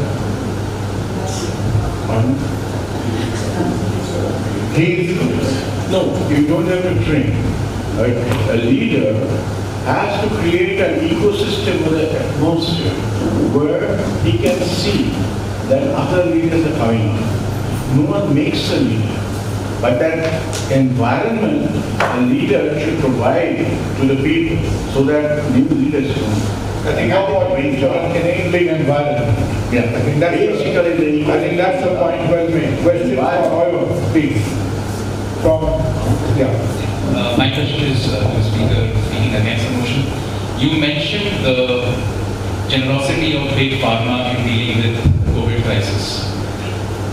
You all know that pharma has made millions and billions in profits by being, not seeing an opportunity, but being opportunistic in the COVID crisis. So that is a clear example where the leadership that you talked about from big pharma has clearly failed because they were being opportunistic and taking advantage of people in a crisis. Thank you for the question. I would exercise a word of caution about the word opportunistic. While we record billions of dollars of profits, I hope we are aware the time it takes for a pharma company to generate just one molecule, the number of years of research it takes, the kind of failures that they have to go through is very, very high. Very few investors would want to back the billions of dollars that go into medical research. I hope that addresses. Thank you. And just a point. This is the first pandemic ever since the Black Plague of the 17th century. The Black Plague of the 17th century is the first recorded pandemic. And after that, the first time to come out of the pandemic with 2% mortality. I mean, part of it good fortune, part of it is your immunity, part of it is interventions and vaccination. We've never survived a pandemic with 2% overall mortality. I think that was an observation. Now, I think a cheer will go up for the home team, and the home team is being represented by Shayoni Bhattacharya for the motion. Thank you.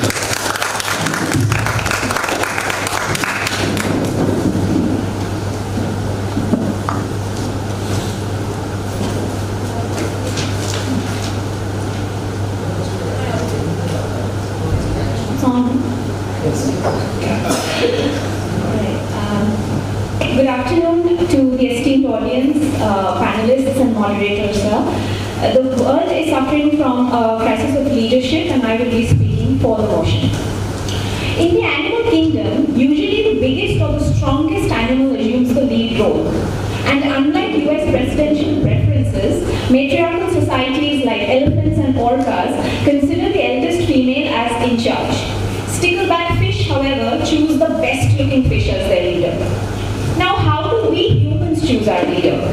Most people rise to lead positions simply because maybe they are extroverted, perhaps the best student is chosen as the class monitor, nepotism, or maybe they're just loud and can successfully talk over others in a newsroom debate. But none of these qualify as leadership competencies. Often people become leaders without adequate training and any conscious awareness of the actual role as influencers. And this is where the crisis of leadership is birthed. Today's world is replete with leaders driven by megalomania, corruption, biasness, and short-term personal gains instead of what's best for the people they serve. They're easily triggered and quick to wage Twitter wars, and even actual ones, resulting in erosion of faith, cynicism, distrust, and weakening of the very foundation of democracy. The crisis is evident across the board, from self-serving politicians and even CEOs who prioritize profits over ethics, to religious and cultural figures who wield influence without integrity. I strongly feel that this crisis is not only ongoing, but an ageless reality. We had exemplifying visionary leadership of Netaji, Steve Jobs, Ratan Tata, Martin Luther, but history also provides cautionary tales of Hitler, Pol Pot, and Churchill, who wielded power destructively. Even today, in authoritarian regimes like North Korea or China, leadership is characterized by control and suppression of dissent. Case in point, Jack Ma. The word demonetization brings to mind only one name, and we all know I'm not talking about Mohammed bin Tughlaq and his coin controversy. What we are seeing today, shuddering images from Sri Lanka and Bangladesh. We're seeing leadership prioritize Guinness Book World Records protocols during Deepotsav, while repeated cycles of violence in Kashi, Unnao, Hathras, Kashmir, Manipur darken the horizon. We see our state head urging people to return to festivities, and we see the UNO repeatedly failing to take up lead in peacekeeping operations in several international conflicts. It is truly a conflicting time, because on one hand, we see the fall of our idols, suggesting ridiculous ideas of 70-hour work week or a horrific rape murder as a stray incident. And on the other hand of the spectrum lies the solidarity of the junior doctors spearheading the Article protests, which in itself is a case study of how a team should be led. Yes, there are great leaders amidst us too today, but the supremacy of what I'm calling the powerful incompetent is dangerously overpowering. We all have the capacity to be a leader. Doesn't mean that everyone should or everyone wants to be, because it entails great personal sacrifice, because the real job of a leader is not just to be in charge, but also take care of those in our charge. So if ever in life, if you have the potential, the position, or the opportunity to support someone as a lead in any capacity, please do that without hesitation. In fact, before raising your voice in the streets for a bigger cause, ensure that you are also as vocal and eager to condemn what's happening around you first. Because you just might be the start to the end of such crisis in the world of tomorrow, because you chose to be a good leader today. In a world of Kunals, be a Sarkar, not a Ghosh. Thank you. Thank you, Darling. You did mention North Korea. North Korea is bewildering because they are the only country on the planet, whatever they are, however you classify them, who seek leadership from the depths. Because out of the top 3 people in their government hierarchy, 2 of them have died about a decade earlier. The head of the state is a dead man, Kim Il-sung. The number 2 is also a dead man, some other soon. Only the 3rd fellow is alive right now. So it's only the only country on the planet which happens to be officially ruled by the soul. Charity, we come back to you for your question. I just wanted to say one thing. I'm very proud to share this space today with some of my co-protesters. We have Preetam is in the audience, Vidimanda, and you of course, sir.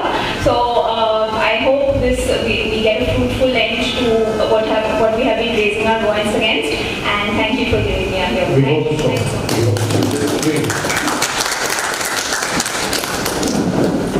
And keeping up the standards of Our Lady, Queen of the Mission School, will be Alokananda. Alokananda Shenmukher, please. Good afternoon, everyone. I will be speaking against the motion. So I'll repeat oft-repeated example of RG Corp. We saw the junior doctors mobilize an entire state to fight for justice without resorting to any kind of violence or political gimmick. Everything we look in good leadership, be it collaboration, integrity, transparency, was reflected in this movement. A little away from home down south, Jacinda Ardern, Prime Minister of New Zealand, won accolades during the pandemic because of her strategic decisions. They are us. Her statement during the Christchurch terrorist attack showed that here was an empathetic leader who was embracing the immigrant and the refugee communities. She was here to change the political dialogue with her kindness and empathy and open communication during crisis. Let's take the story of Jeff Bezos. He is a transformational leader with a visionary approach and relentless pursuit for innovation. We all know the fairy tale story of Amazon. What very few of us know is that he donated $100 million to Feed America, an NGO running food banks during the pandemic. Modern leadership does not only require business acumen, it also requires authenticity, positivity, influence and connection both within and outside the boardroom. We have copious examples of such leaders with their risk-taking appetite, with their empathy, with their communication style. For example, Bill Gates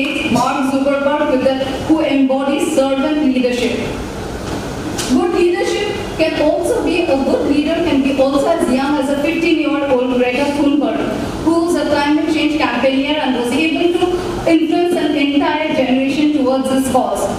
Since 2005, the Forum for Young Global Leaders have been choosing a diverse cohort of promising leaders to accelerate their impact and also build a more inclusive and sustainable future. I feel very proud to live in a world where there are leaders who inspire us, motivate us to make the world better. We lost Dr. Ratan Tata last month. He was a visionary leader who was able to anticipate the changing market trends and position Tata Group to leverage new opportunities. He was also a crusader for social causes. It is because of leaders like him that India today is a rising economic powerhouse, a very, very inclusive society, and also predicted to be a superpower in the next 2 decades. Across the 7 seas, we heard, yes, we can. These 3 words were said by President Barack Obama in 2008 during the worst economic downturn of recent times. He dared us to believe in ourselves. He dared us to dream that, yes, we can overcome the crisis through sheer hard work and a commitment to hope. Our belief in his leadership strengthened when the USA finally came out of the grips of this economic meltdown. I will conclude with an example of Brian Joseph Chesky, a CEO and co-founder of Airbnb. He is an exemplary leader who allows his employees to show their creativity and their talent. In 2021, during the Afghan crisis, he came forward and built 20,000 free housing for Afghan refugees worldwide. Because as true leaders of today, they believe in Chole Jabo. প্রাণপণে পৃথিবীর সরাবো জঞ্জাল এই বিশ্বকে এই শিশু বাসযোগ্য করে যাব নবজাতকের কাছে এই আমার দৃঢ় অঙ্গীকার in the words of Shubhankar Bhattacharya. So when our world today is filled with democratic and dynamic leaders, how can we say we are in a leadership crisis?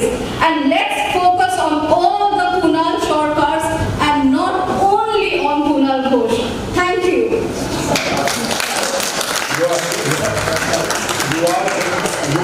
You are getting me from the frying pan to the fire. As if I've not had enough trouble already.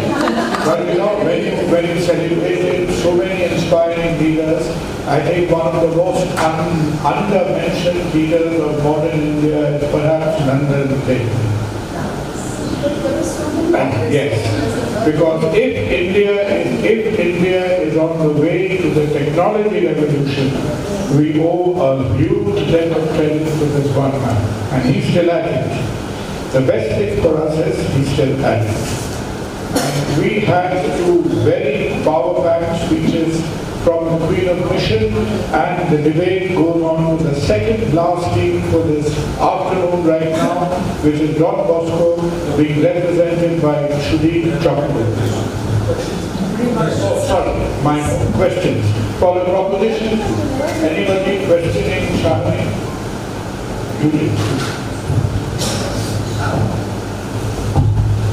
Ma'am, one of your points that there is a leadership crisis today is the fact that there are so many authoritarian regimes. But in no point in the history of the world have we also had more functional democracies at a single point in time. So how do you square that circle? So assuming that we have nothing very thinly veiled as authoritarianism or dictatorship right now, I think the point that I have been trying to make is that the leadership crisis lies in the crisis of the decisions that they make, the impact of the decisions that they make, and if the moral compass that they use to make those decisions is skewed, then it affects not only this but even subsequent generations.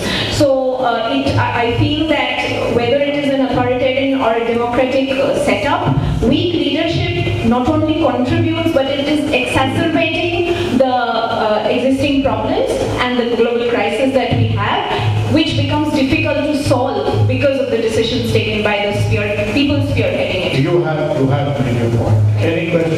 for the opposition. Anyone else?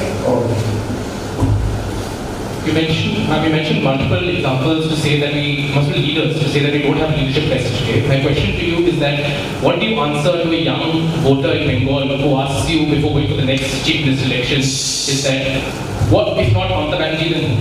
What if not this particular chief minister candidate then? What do you answer? Thank you for the question, and this is something very close to my topic, heart. Yes, what do we answer to the next generation, right? But recently we have seen a different leadership also coming up. Without taking any political party names or political party, the Red Volunteers, they have been a very, very crucial force right from the pandemic, and they have been doing things silently, without all the propaganda, without taking bribes, just selfless service. Whenever politics is constrained, you recourse to physics and say that nature abhors the vehicle. Right. Okay. Thank you. So physics is definitely a hope, and with that we come to Don Bosco, which is Shubin Dr. Shubin, please.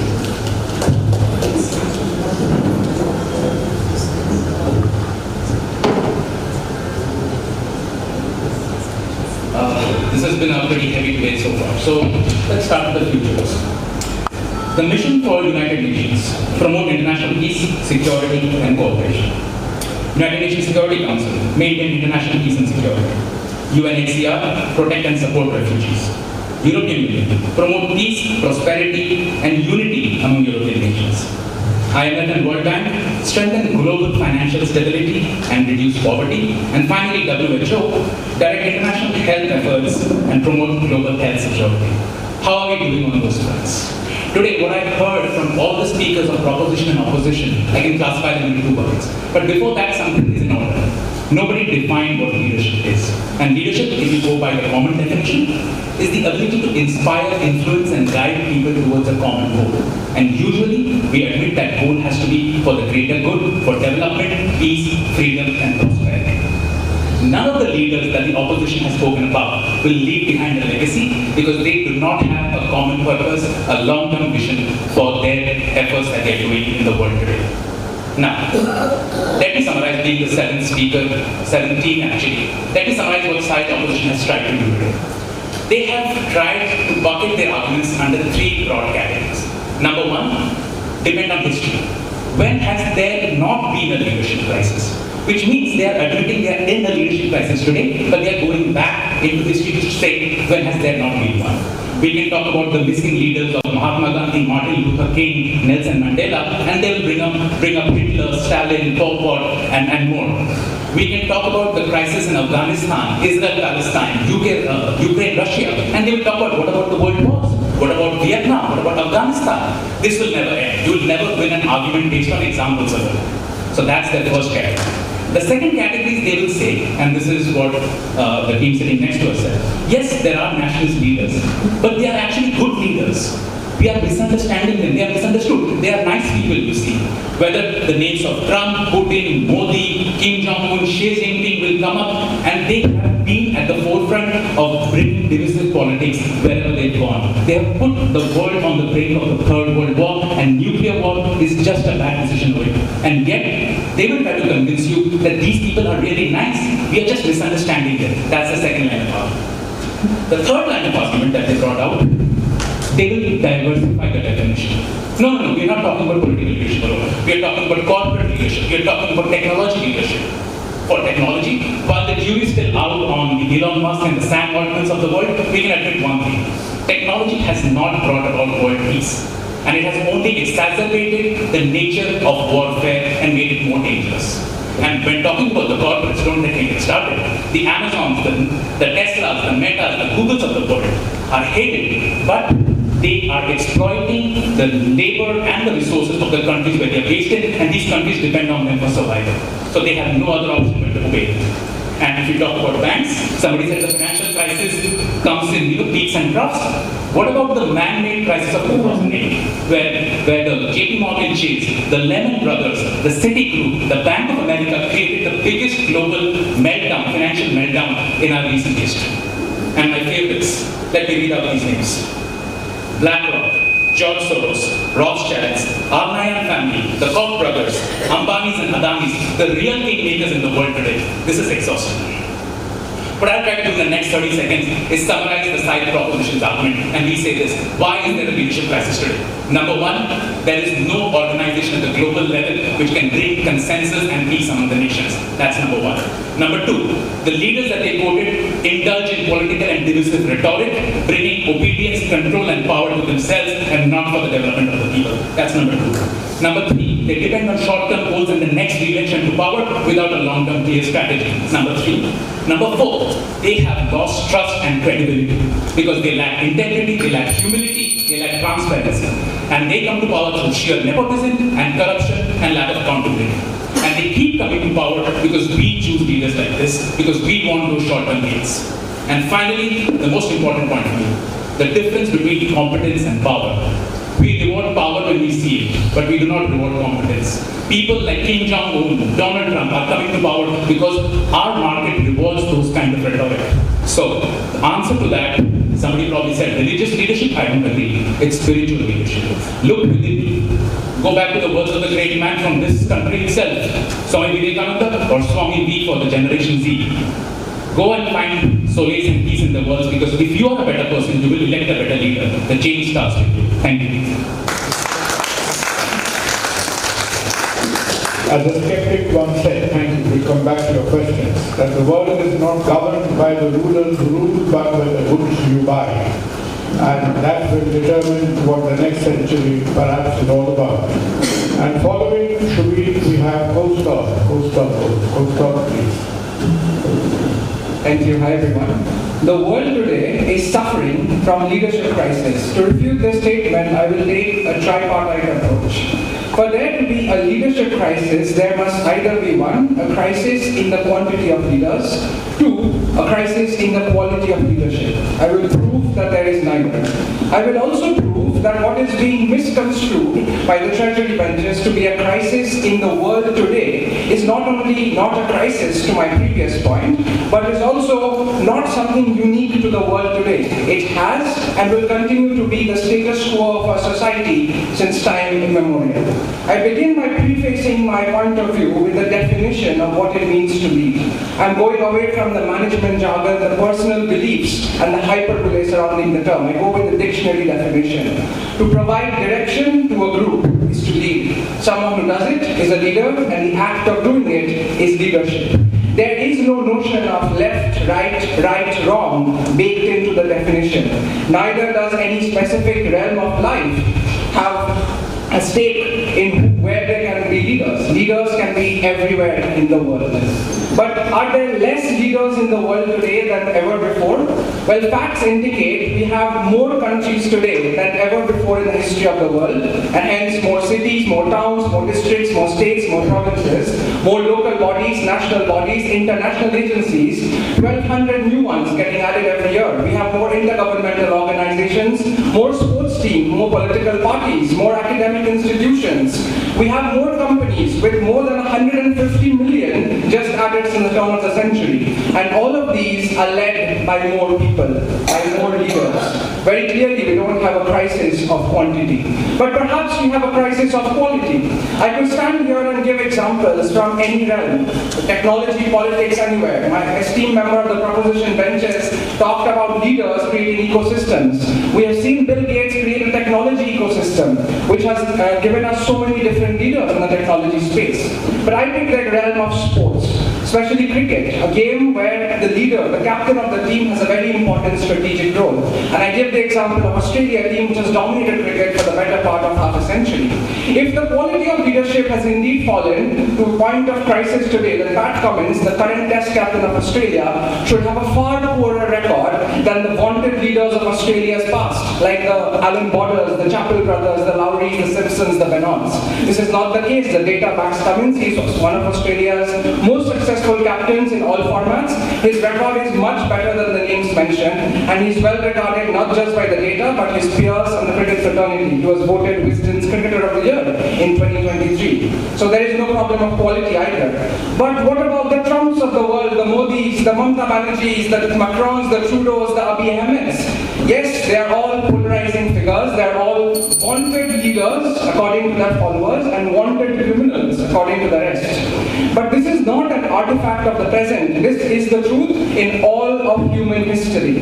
For those that disagree, I give you Exhibit A, Winston Churchill, man who led the Allied forces to victory, man who also led Bengal into a very devastating famine. I give you Exhibit B, the United Nations, who have the duty to control stray nations, but turns a blind eye when the US does the Gulf War and invades Iraq and does Operation Shock and Awe. I could go on and on with the examples. I could give the example of the Mandelas of the world and everyone, because it is a myth that we had great leaders in the past and flawed leaders today. We have always had flawed leaders and we will continue to have flawed leaders. With that, I end by saying that, in summary, there is no crisis of quantity, there is no crisis of quality, and the suffering in the world today is no worse than ever before. Thank you. Points well made. I think Netanyahu has in the last week just driven out the United Nations peacekeeping force from Gaza. Having said that, wait a minute. Who's for proposition? For proposition? Yeah, so firstly, thank you so much for summarizing on what we all say. And if I focus on the solution part in 30 seconds, the first point what you say is that there is no big powerhouse today to lead the system. And that triggers that, are you looking at some kind of a power concentration, fascism, or we, as we speak, like I firmly believe that the last mile of the pyramid should have the power and should have a culture to cultivate leadership. I mean, what is your take on that? Just to clarify, basic parents was that the end of it? I couldn't hear the last one. I was. No, I am asking that you talked about power. Sorry, can you hear me now? Is it better? So I am talking about that you talked about that there is no big powerhouse to right now lead. My question is that will it not lead to fascism, or do we need the power at the top or power at the bottom of the pyramid? Thank you. So I think fascism is a word very commonly thrown around for everything from Indian elections to US elections. My answer is this. The powers that be, global organizations that I started my speech with, have been castrated. They don't have the power, they don't have an authority over the nations and the superpowers of the world. India and China joining the ranks. It used to be US and UK and Germany, now India and China. They don't really care about the UN. So there's a fundamental problem with these institutions. That's one. Second, whether power should come from the top and the bottom. As I ended my speech with, so thank you for summarizing my speech. Power and cultivation of leadership should come from the individual, and somebody started this debate with talking about values. It starts with the family, it starts with the school, it starts with the education. Thanks. Questions from Kolkata? Any questions for Kolkata against the motion? You have an answer.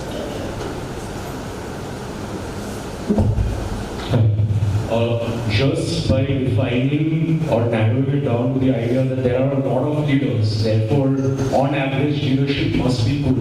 How do you retract from the fact that why do we need so many years of leadership for so many different things and still have very poor health infrastructure, very poor wage infrastructure, very poor wage innovation, if we have so much innovation at so many levels? Yes. It's a relative scale. You have better health infrastructure than you have when you become independent. So it's always relative to some point in history, and that work, that bridge has been made by some leaders, right? So it's not just about quantity, it's about what they have done. Yes, we could be better, we could always be better. We take the point. Well answered. Thank you. And with that, we move on to the last team for this afternoon, and that would be St. James. St. James being represented by Yashru Dane for the motion.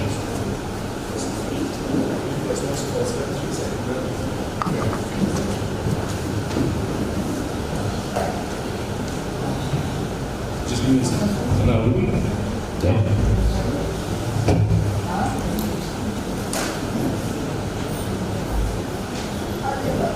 The debate so so far has surprisingly been about the existence of bad leaders and the existence of good leaders, and therefore bad leaders do bad things, therefore it's a crisis, and good leaders do good things, and therefore it's not a crisis. That's not the debate. A crisis is not the existence of a problem, but a crisis should be judged by what is left when that problem has been mitigated. A good leadership system is one that does not erode your ability to create better leaders once the good leader is dead. Which is why I believe it's a leadership crisis. Not because there are bad leaders, but our ability to weed out and get rid of bad leaders is gone. A leadership crisis is not one where there is a bad leader, there is a good leader. You can have good leaders during a leadership crisis. You can have bad leaders during a leadership crisis. A leadership crisis is one where a good leader is also unable to do good things. That is where we are today, ladies and gentlemen. And everyone here, for some reason, can't focus on whether leadership should be political, whether it should be personal, whether it should be from the family for some reason, or whether it should be inside. See, some of these are metaphysical things which don't mean anything. I mean, they mean everything. And therefore, by that nature, they don't really mean anything. But let's focus on those leaders that have the ability to do something. Okay.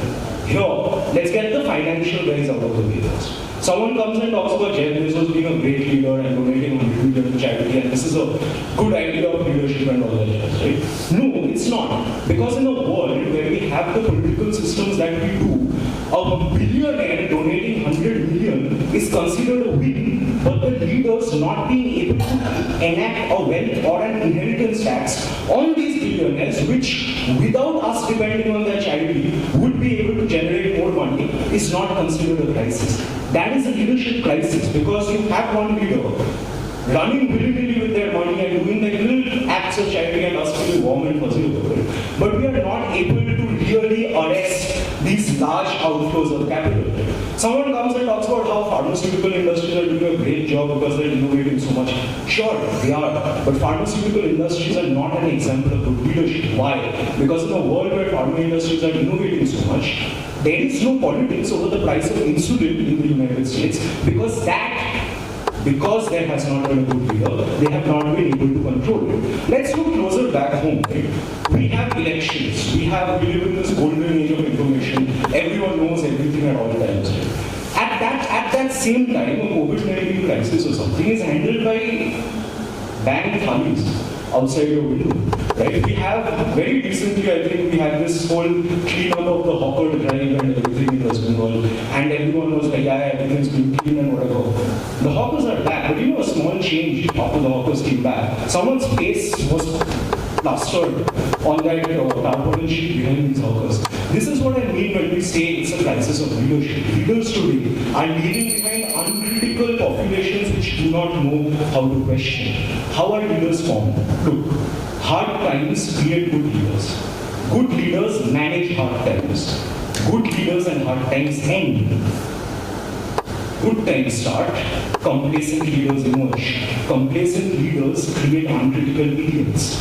Uncritical idiots pick the head idiot among them and turn them to a complacent uncritical leader who is now a leader. Are we able to get rid of that second layer of complacency? That was, and I do believe we did have a golden age of leadership, which was the Constituent Assembly, which was when Mao messes up, then corrects it. When Stalin messes up, Khrushchev corrects it. When the Constituent Assembly cannot reach a solution, it doesn't break into pieces. They outfight each other and the next layer of leadership emerges. And that was, and I do believe we did have a golden age of leadership, where conflicts created better leaders. Today we have an age of leadership where conflicts ensure that governance change from one party to the other. Both parties are ending up going to do the same, and the emerging leaders that will come out of that are going to be less than the worst that was before. Thank you so much.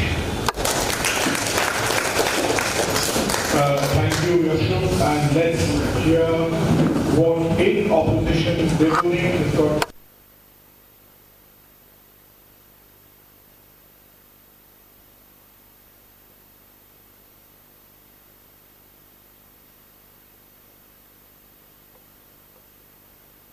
focused on debating, on winning the debate, rather than on opening up more light onto the subject matter to understand it better. So, casting aside our exciting emotions, what is the crisis? The first thing is easy to understand. The lack of something has to lead to enough difficulty and suffering for it to be called a crisis. But then there's more. I'm 56 and a half years old. God forbid I may suffer from the lack of money for a period of 3 years at a stretch. That's a little more than 5% of my already lived lifespan. But I don't have enough to eat or shoes to walk in. Terrible. But it's a little more than 5% of my lifespan, and then I turn it around. You may call it anything, you can call it financial hell, financial disaster, nightmare, but not a financial crisis. If the same thing happened in the life of a 5-year-old, after 3 years in poverty, the family rose above it, the family's come above, his life has got past, come above a financial crisis. That is the other aspect we're missing out. Okay, leadership. To understand that, let us begin at the beginning. There was a time in human history, they called it prehistory, when you would have been lucky to survive to age 20 before being eaten up by a bigger animal.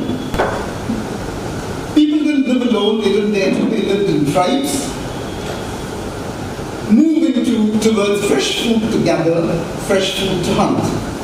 How did leadership happen in the tribes? The way it happens is animal packs and herds in the wild even today. In a domesticated herd of cattle, the leadership comes from the cow herd and a stick.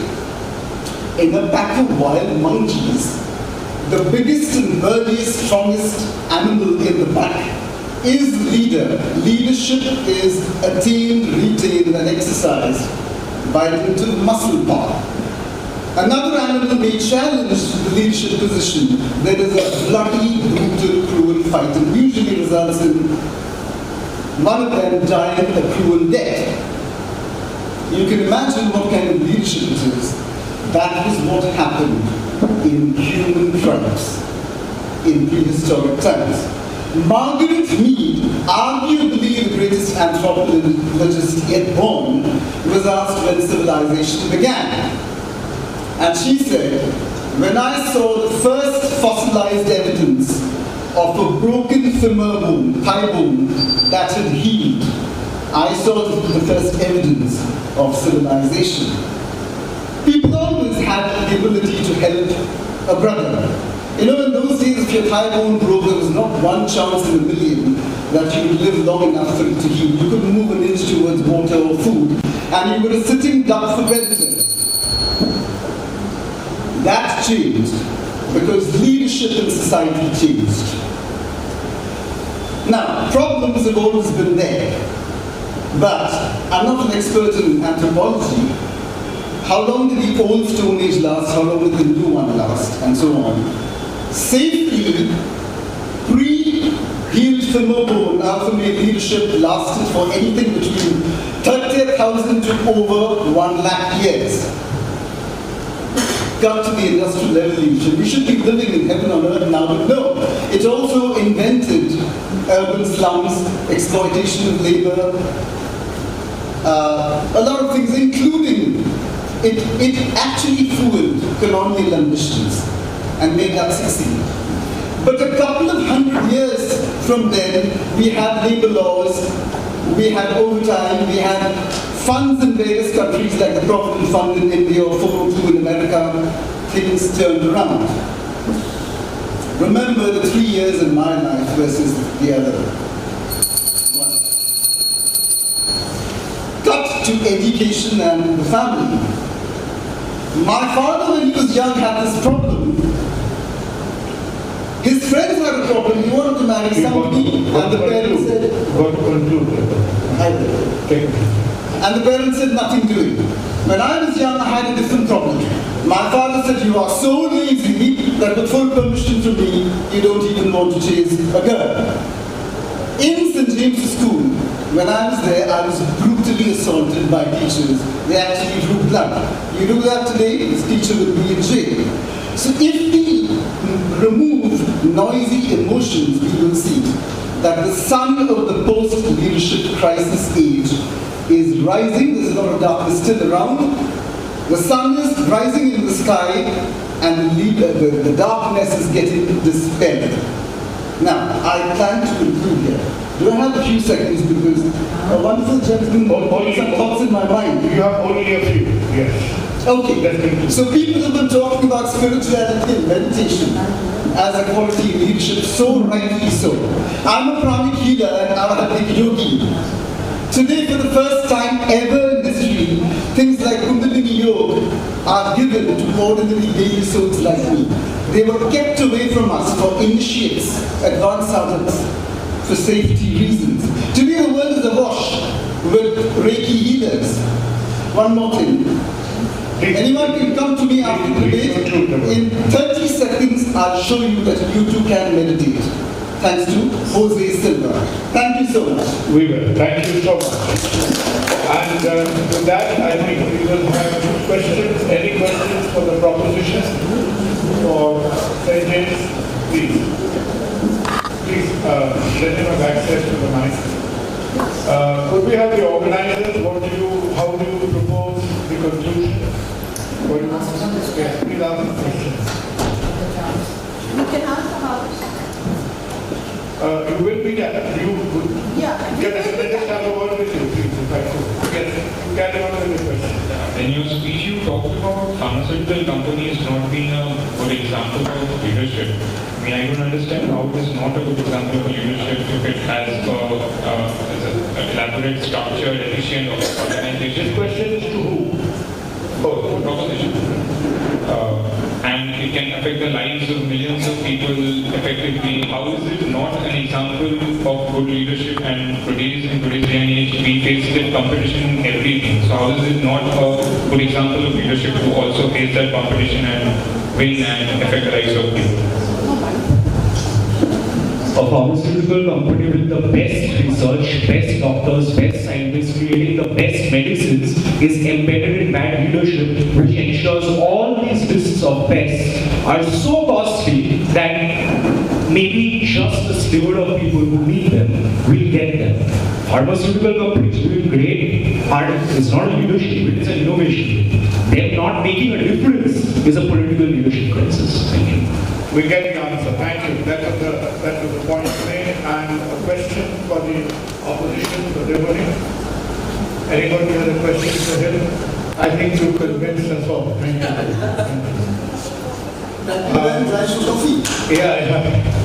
I think on that note, I think there will be a hectic round of tabulations. We are not using EVs, we know. Last time everybody was in doubt that EV went to tabulate with. So as you do your tabulations, can we request the judges, Pradeep, starting with you, to hand over your tabulations, and once you have, you are welcome to come up to the podium and share a few minutes of your deliberations with us. That's a request, keep it brief. Thanks.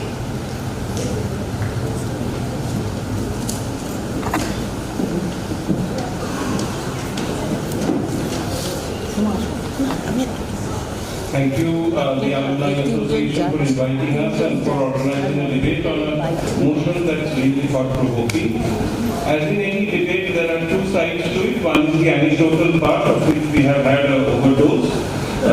Easily the most popular man being one certain Donald Trump, who not only impulsively blonde, but also impulsively irritating. And on the other side, there were certain theoretical frameworks that were extended, which I really appreciated. I think the conclusion would depend on a collective decision of the three judges. But for me, I have a weakness, one for people who present theory, and second for people who speak later in the... So I'm not giving anything away, but I'm giving you a brief indication. I would only urge teams that speak first to seize the opportunity. Teams that speak earlier need to seize the opportunity. I think the teams that spoke earlier today were a little overwhelmed by the auditorium and the audience or the lack of it, and the personality of the chairman perhaps. Various factors would have played in their mind. So I enjoyed myself thoroughly, and you would have noticed I'm not an antisocial person. I didn't have a single extra sheet of paper. So all that you've written are in notes on my mobile. So your follies and your achievements have now passed into an immortal existence. Even 2 years from now, I'll be able to tell anybody here exactly what they said and where I agreed or disagreed with them. So I had a lovely time. Thank you. Okay, thank you. Watching you from here, I was getting a bit suspicious that who are you relentlessly WhatsApping? I use the notepad for once in my life to really enjoy it. Right. I hope that's the truth. Thank you, Pradeep. Ma'am, could we have comments?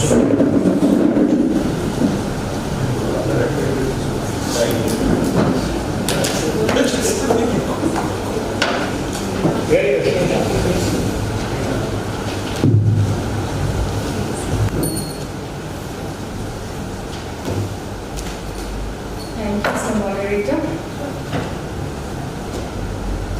Well, thanks first to the Queen of the Mission School and to be called Little Tanya by Shomadi when I'm in my middle age.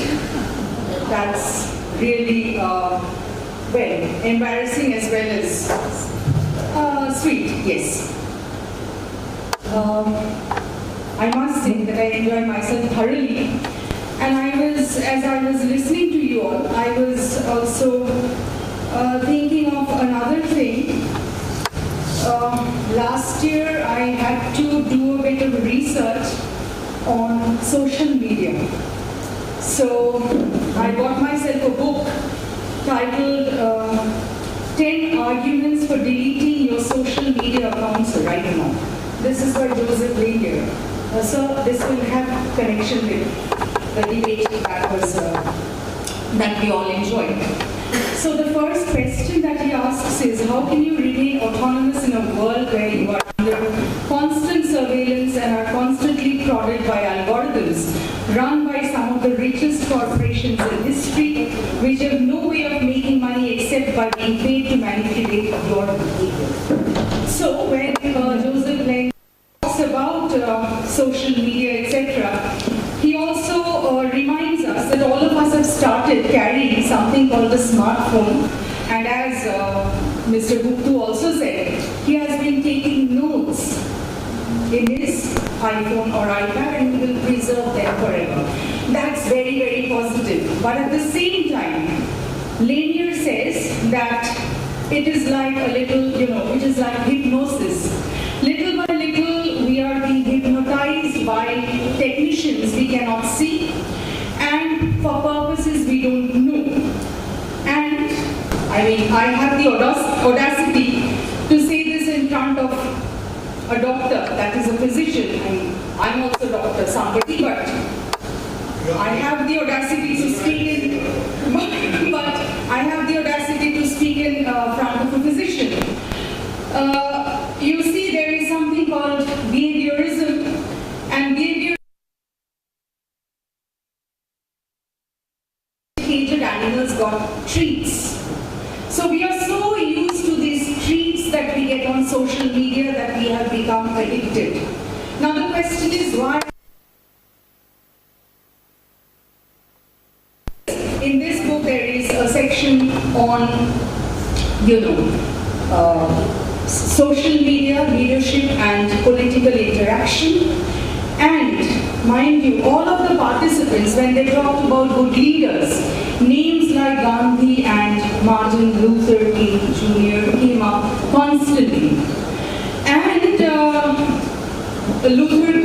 Martin Luther King said that justice got broader over time, and the arc that he talked about, that is showing signs of crashing. And shows that there is no moral arm now at all. Because many democracies have elected authoritarian leaders who rely on tribalism for their power. I'm not going to take names because, of course, I have to remain politically correct.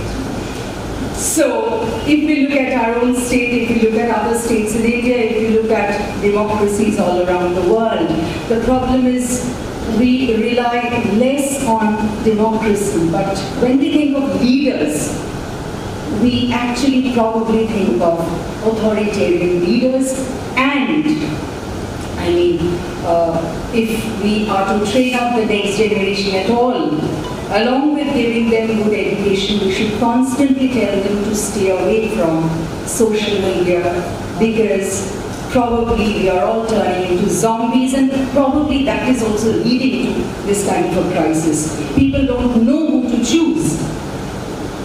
I remember when I was in Shiksha, then one of my colleagues who taught in another department, she said, she spoke of one of the earlier, principles, and she said, a leader is somebody you should fear. No, no, and no. A leader is somebody you should revere, you should respect, not fear. So of course, the arguments and counter arguments, they were all excellent. And of course, somebody has to win. I hope I have not been biased, because my school was also here. So, thank you. Thank you, ma'am. We have, you all might reminded us of Yuval Noah Harari's last book, Nexus. So, it is almost like the prologue of Nexus. Please, A very good afternoon to the respected moderator, sir, respected participants, respected judges, and respected audience.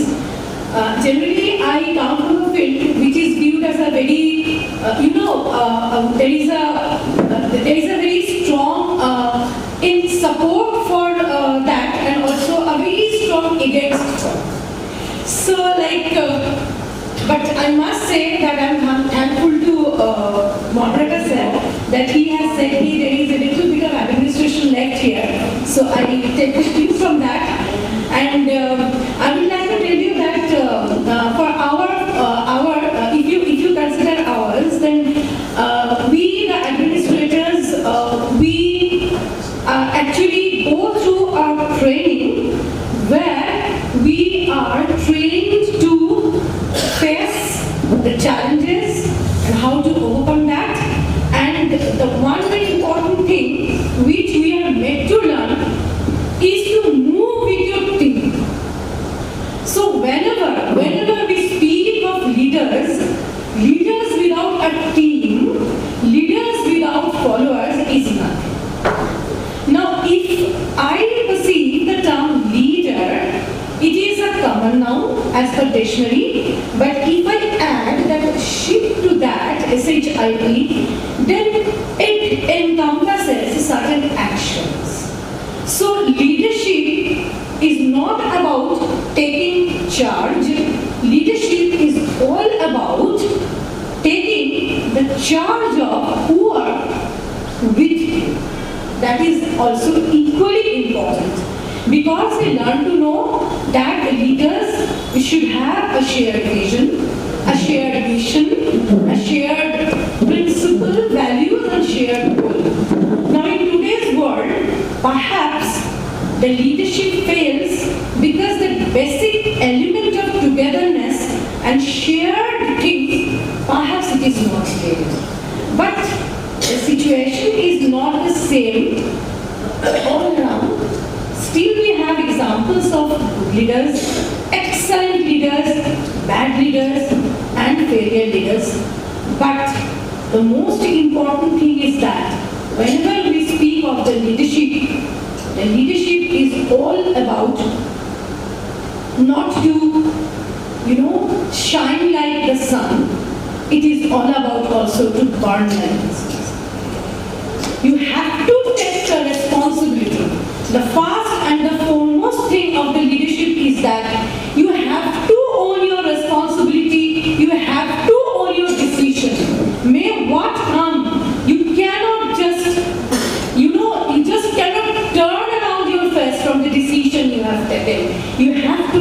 by your decision if it is. If it fails, you have to bear that, you have to correct yourself, and if it is good, then you should bring your team forward to select them. And this type of debate is in fact a forum for learning for me also, sir. I have learned from all of the participants. My heartiest congratulations to all of you. All of you have done excellently well. Thank you very much. Your remarks were so heartfelt and so pertinent to the occasion. And with that, I think we've come to a very end of a very enthralling session. And please never take what the debater says very seriously. Because if there is one universal truth about debating, that is, that at the end of it all, it is a supreme act of intellectual dishonesty. Thank you very much. Thank you. Half of them have said things they never repeat. Well, I would say this is not the end. We start thinking about the next one, which comes next year in 2025. And all the participants, it was a wonderful time. I was all ears and going back much replenished.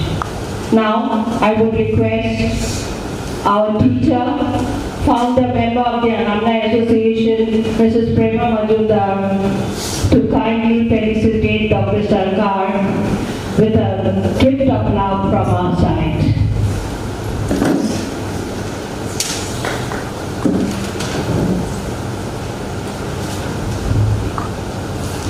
She has taught us. She started the Alumni Association, our very, very dear teacher Prema. But Mrs. Prema Majumdar to the world.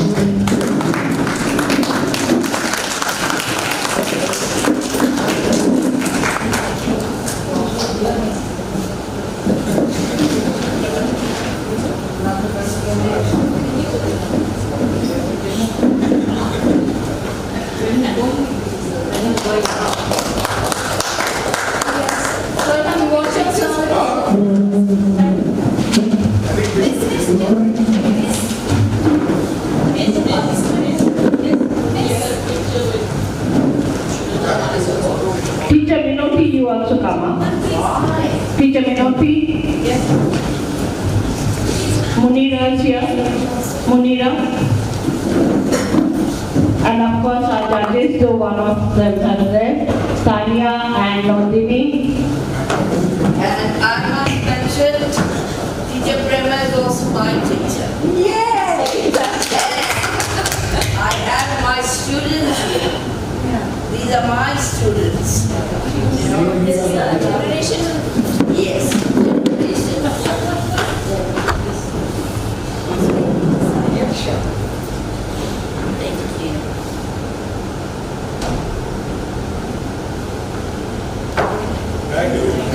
Thank you very much. Teacher Minoti, yes. I would like you to give our token of love to Mrs. Nandini Ghosh.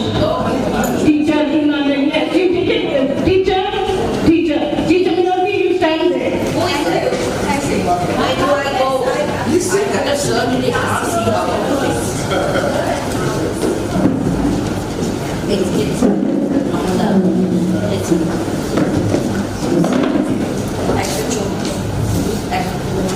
Munira, I want you on stage. Another stalwart of the Alumni Association. Working with a smile, please do the honors for Tanya. Tanya is there on stage. Munira, please come here one minute.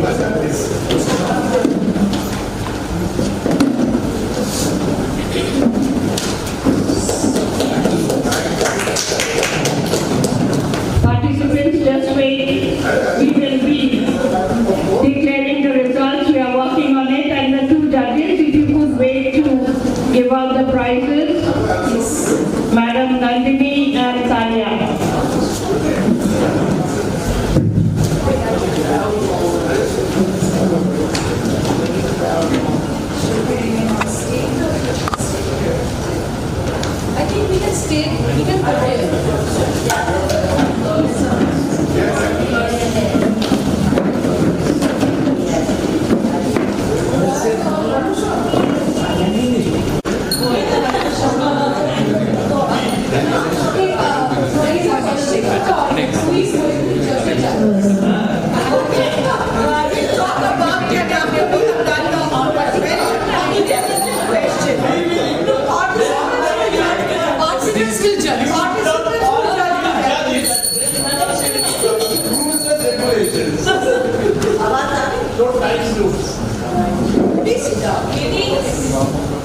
let's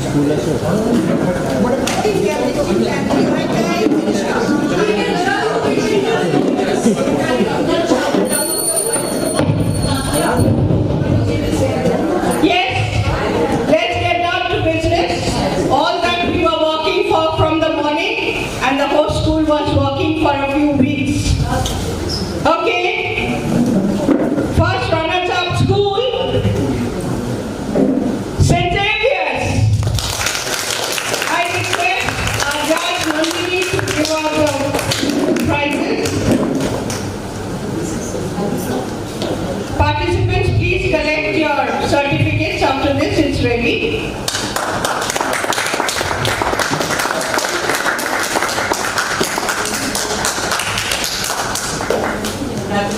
Best school, the champions, our neighbors, DVPC.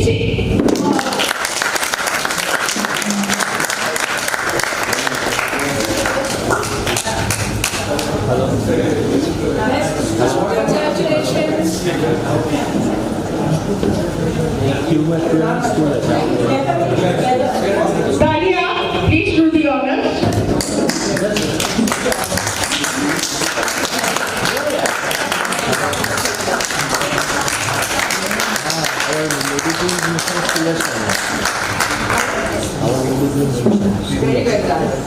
Now we come to the speakers.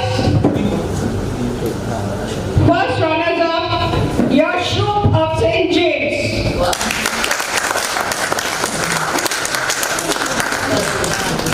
Teacher Prema. Miss, she's our teacher. No, you got to give it.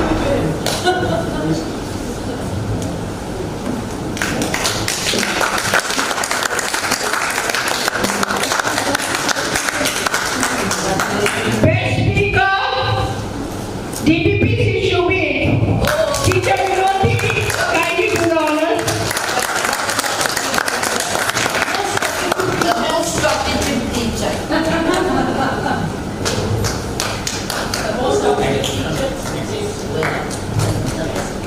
Good, the most talkative teacher gives the honor, does the honors for the debater. He also talks a lot to get that. He talks sense. Yeah, he was good. Miss, you also talk sense, that's why we talk sense. How did you feel participating in this debate? This was great. I think I was there for the first one in 2021. And that was and it's always, I mean, the other years I wasn't there, but otherwise it's always great to come back. I think just one more thing, like if you can open it up to the students, yes, audience and everything, then it'll be nice. It's always fun to just line people up. Yeah, of course. Thank you. Please come back. So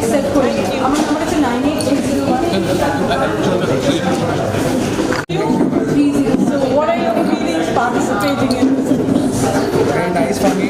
First time. For him it was second time. But really great experience coming here. The topic was very engaging. All the speakers were great. The moderator was brilliant. Judges were really great experience. Thank you so much. And Shubit, for you, the best speaker? So this is second time coming here. It's like home. So hopefully we'll be back next year. But very, very happy more than the individual one. Winning the team prize is matters. So thank you. So congratulations. Thank you very much. Please come back. Thank you. Thank you. My learning too. All the participants, they have said very well for the motion, against the motion. I'm really feeling very nice, and I would like to be also the judge for the next year. Oh, wonderful! We're so happy. And thank you very much. Thanks a lot. Thank you so much, ma'am.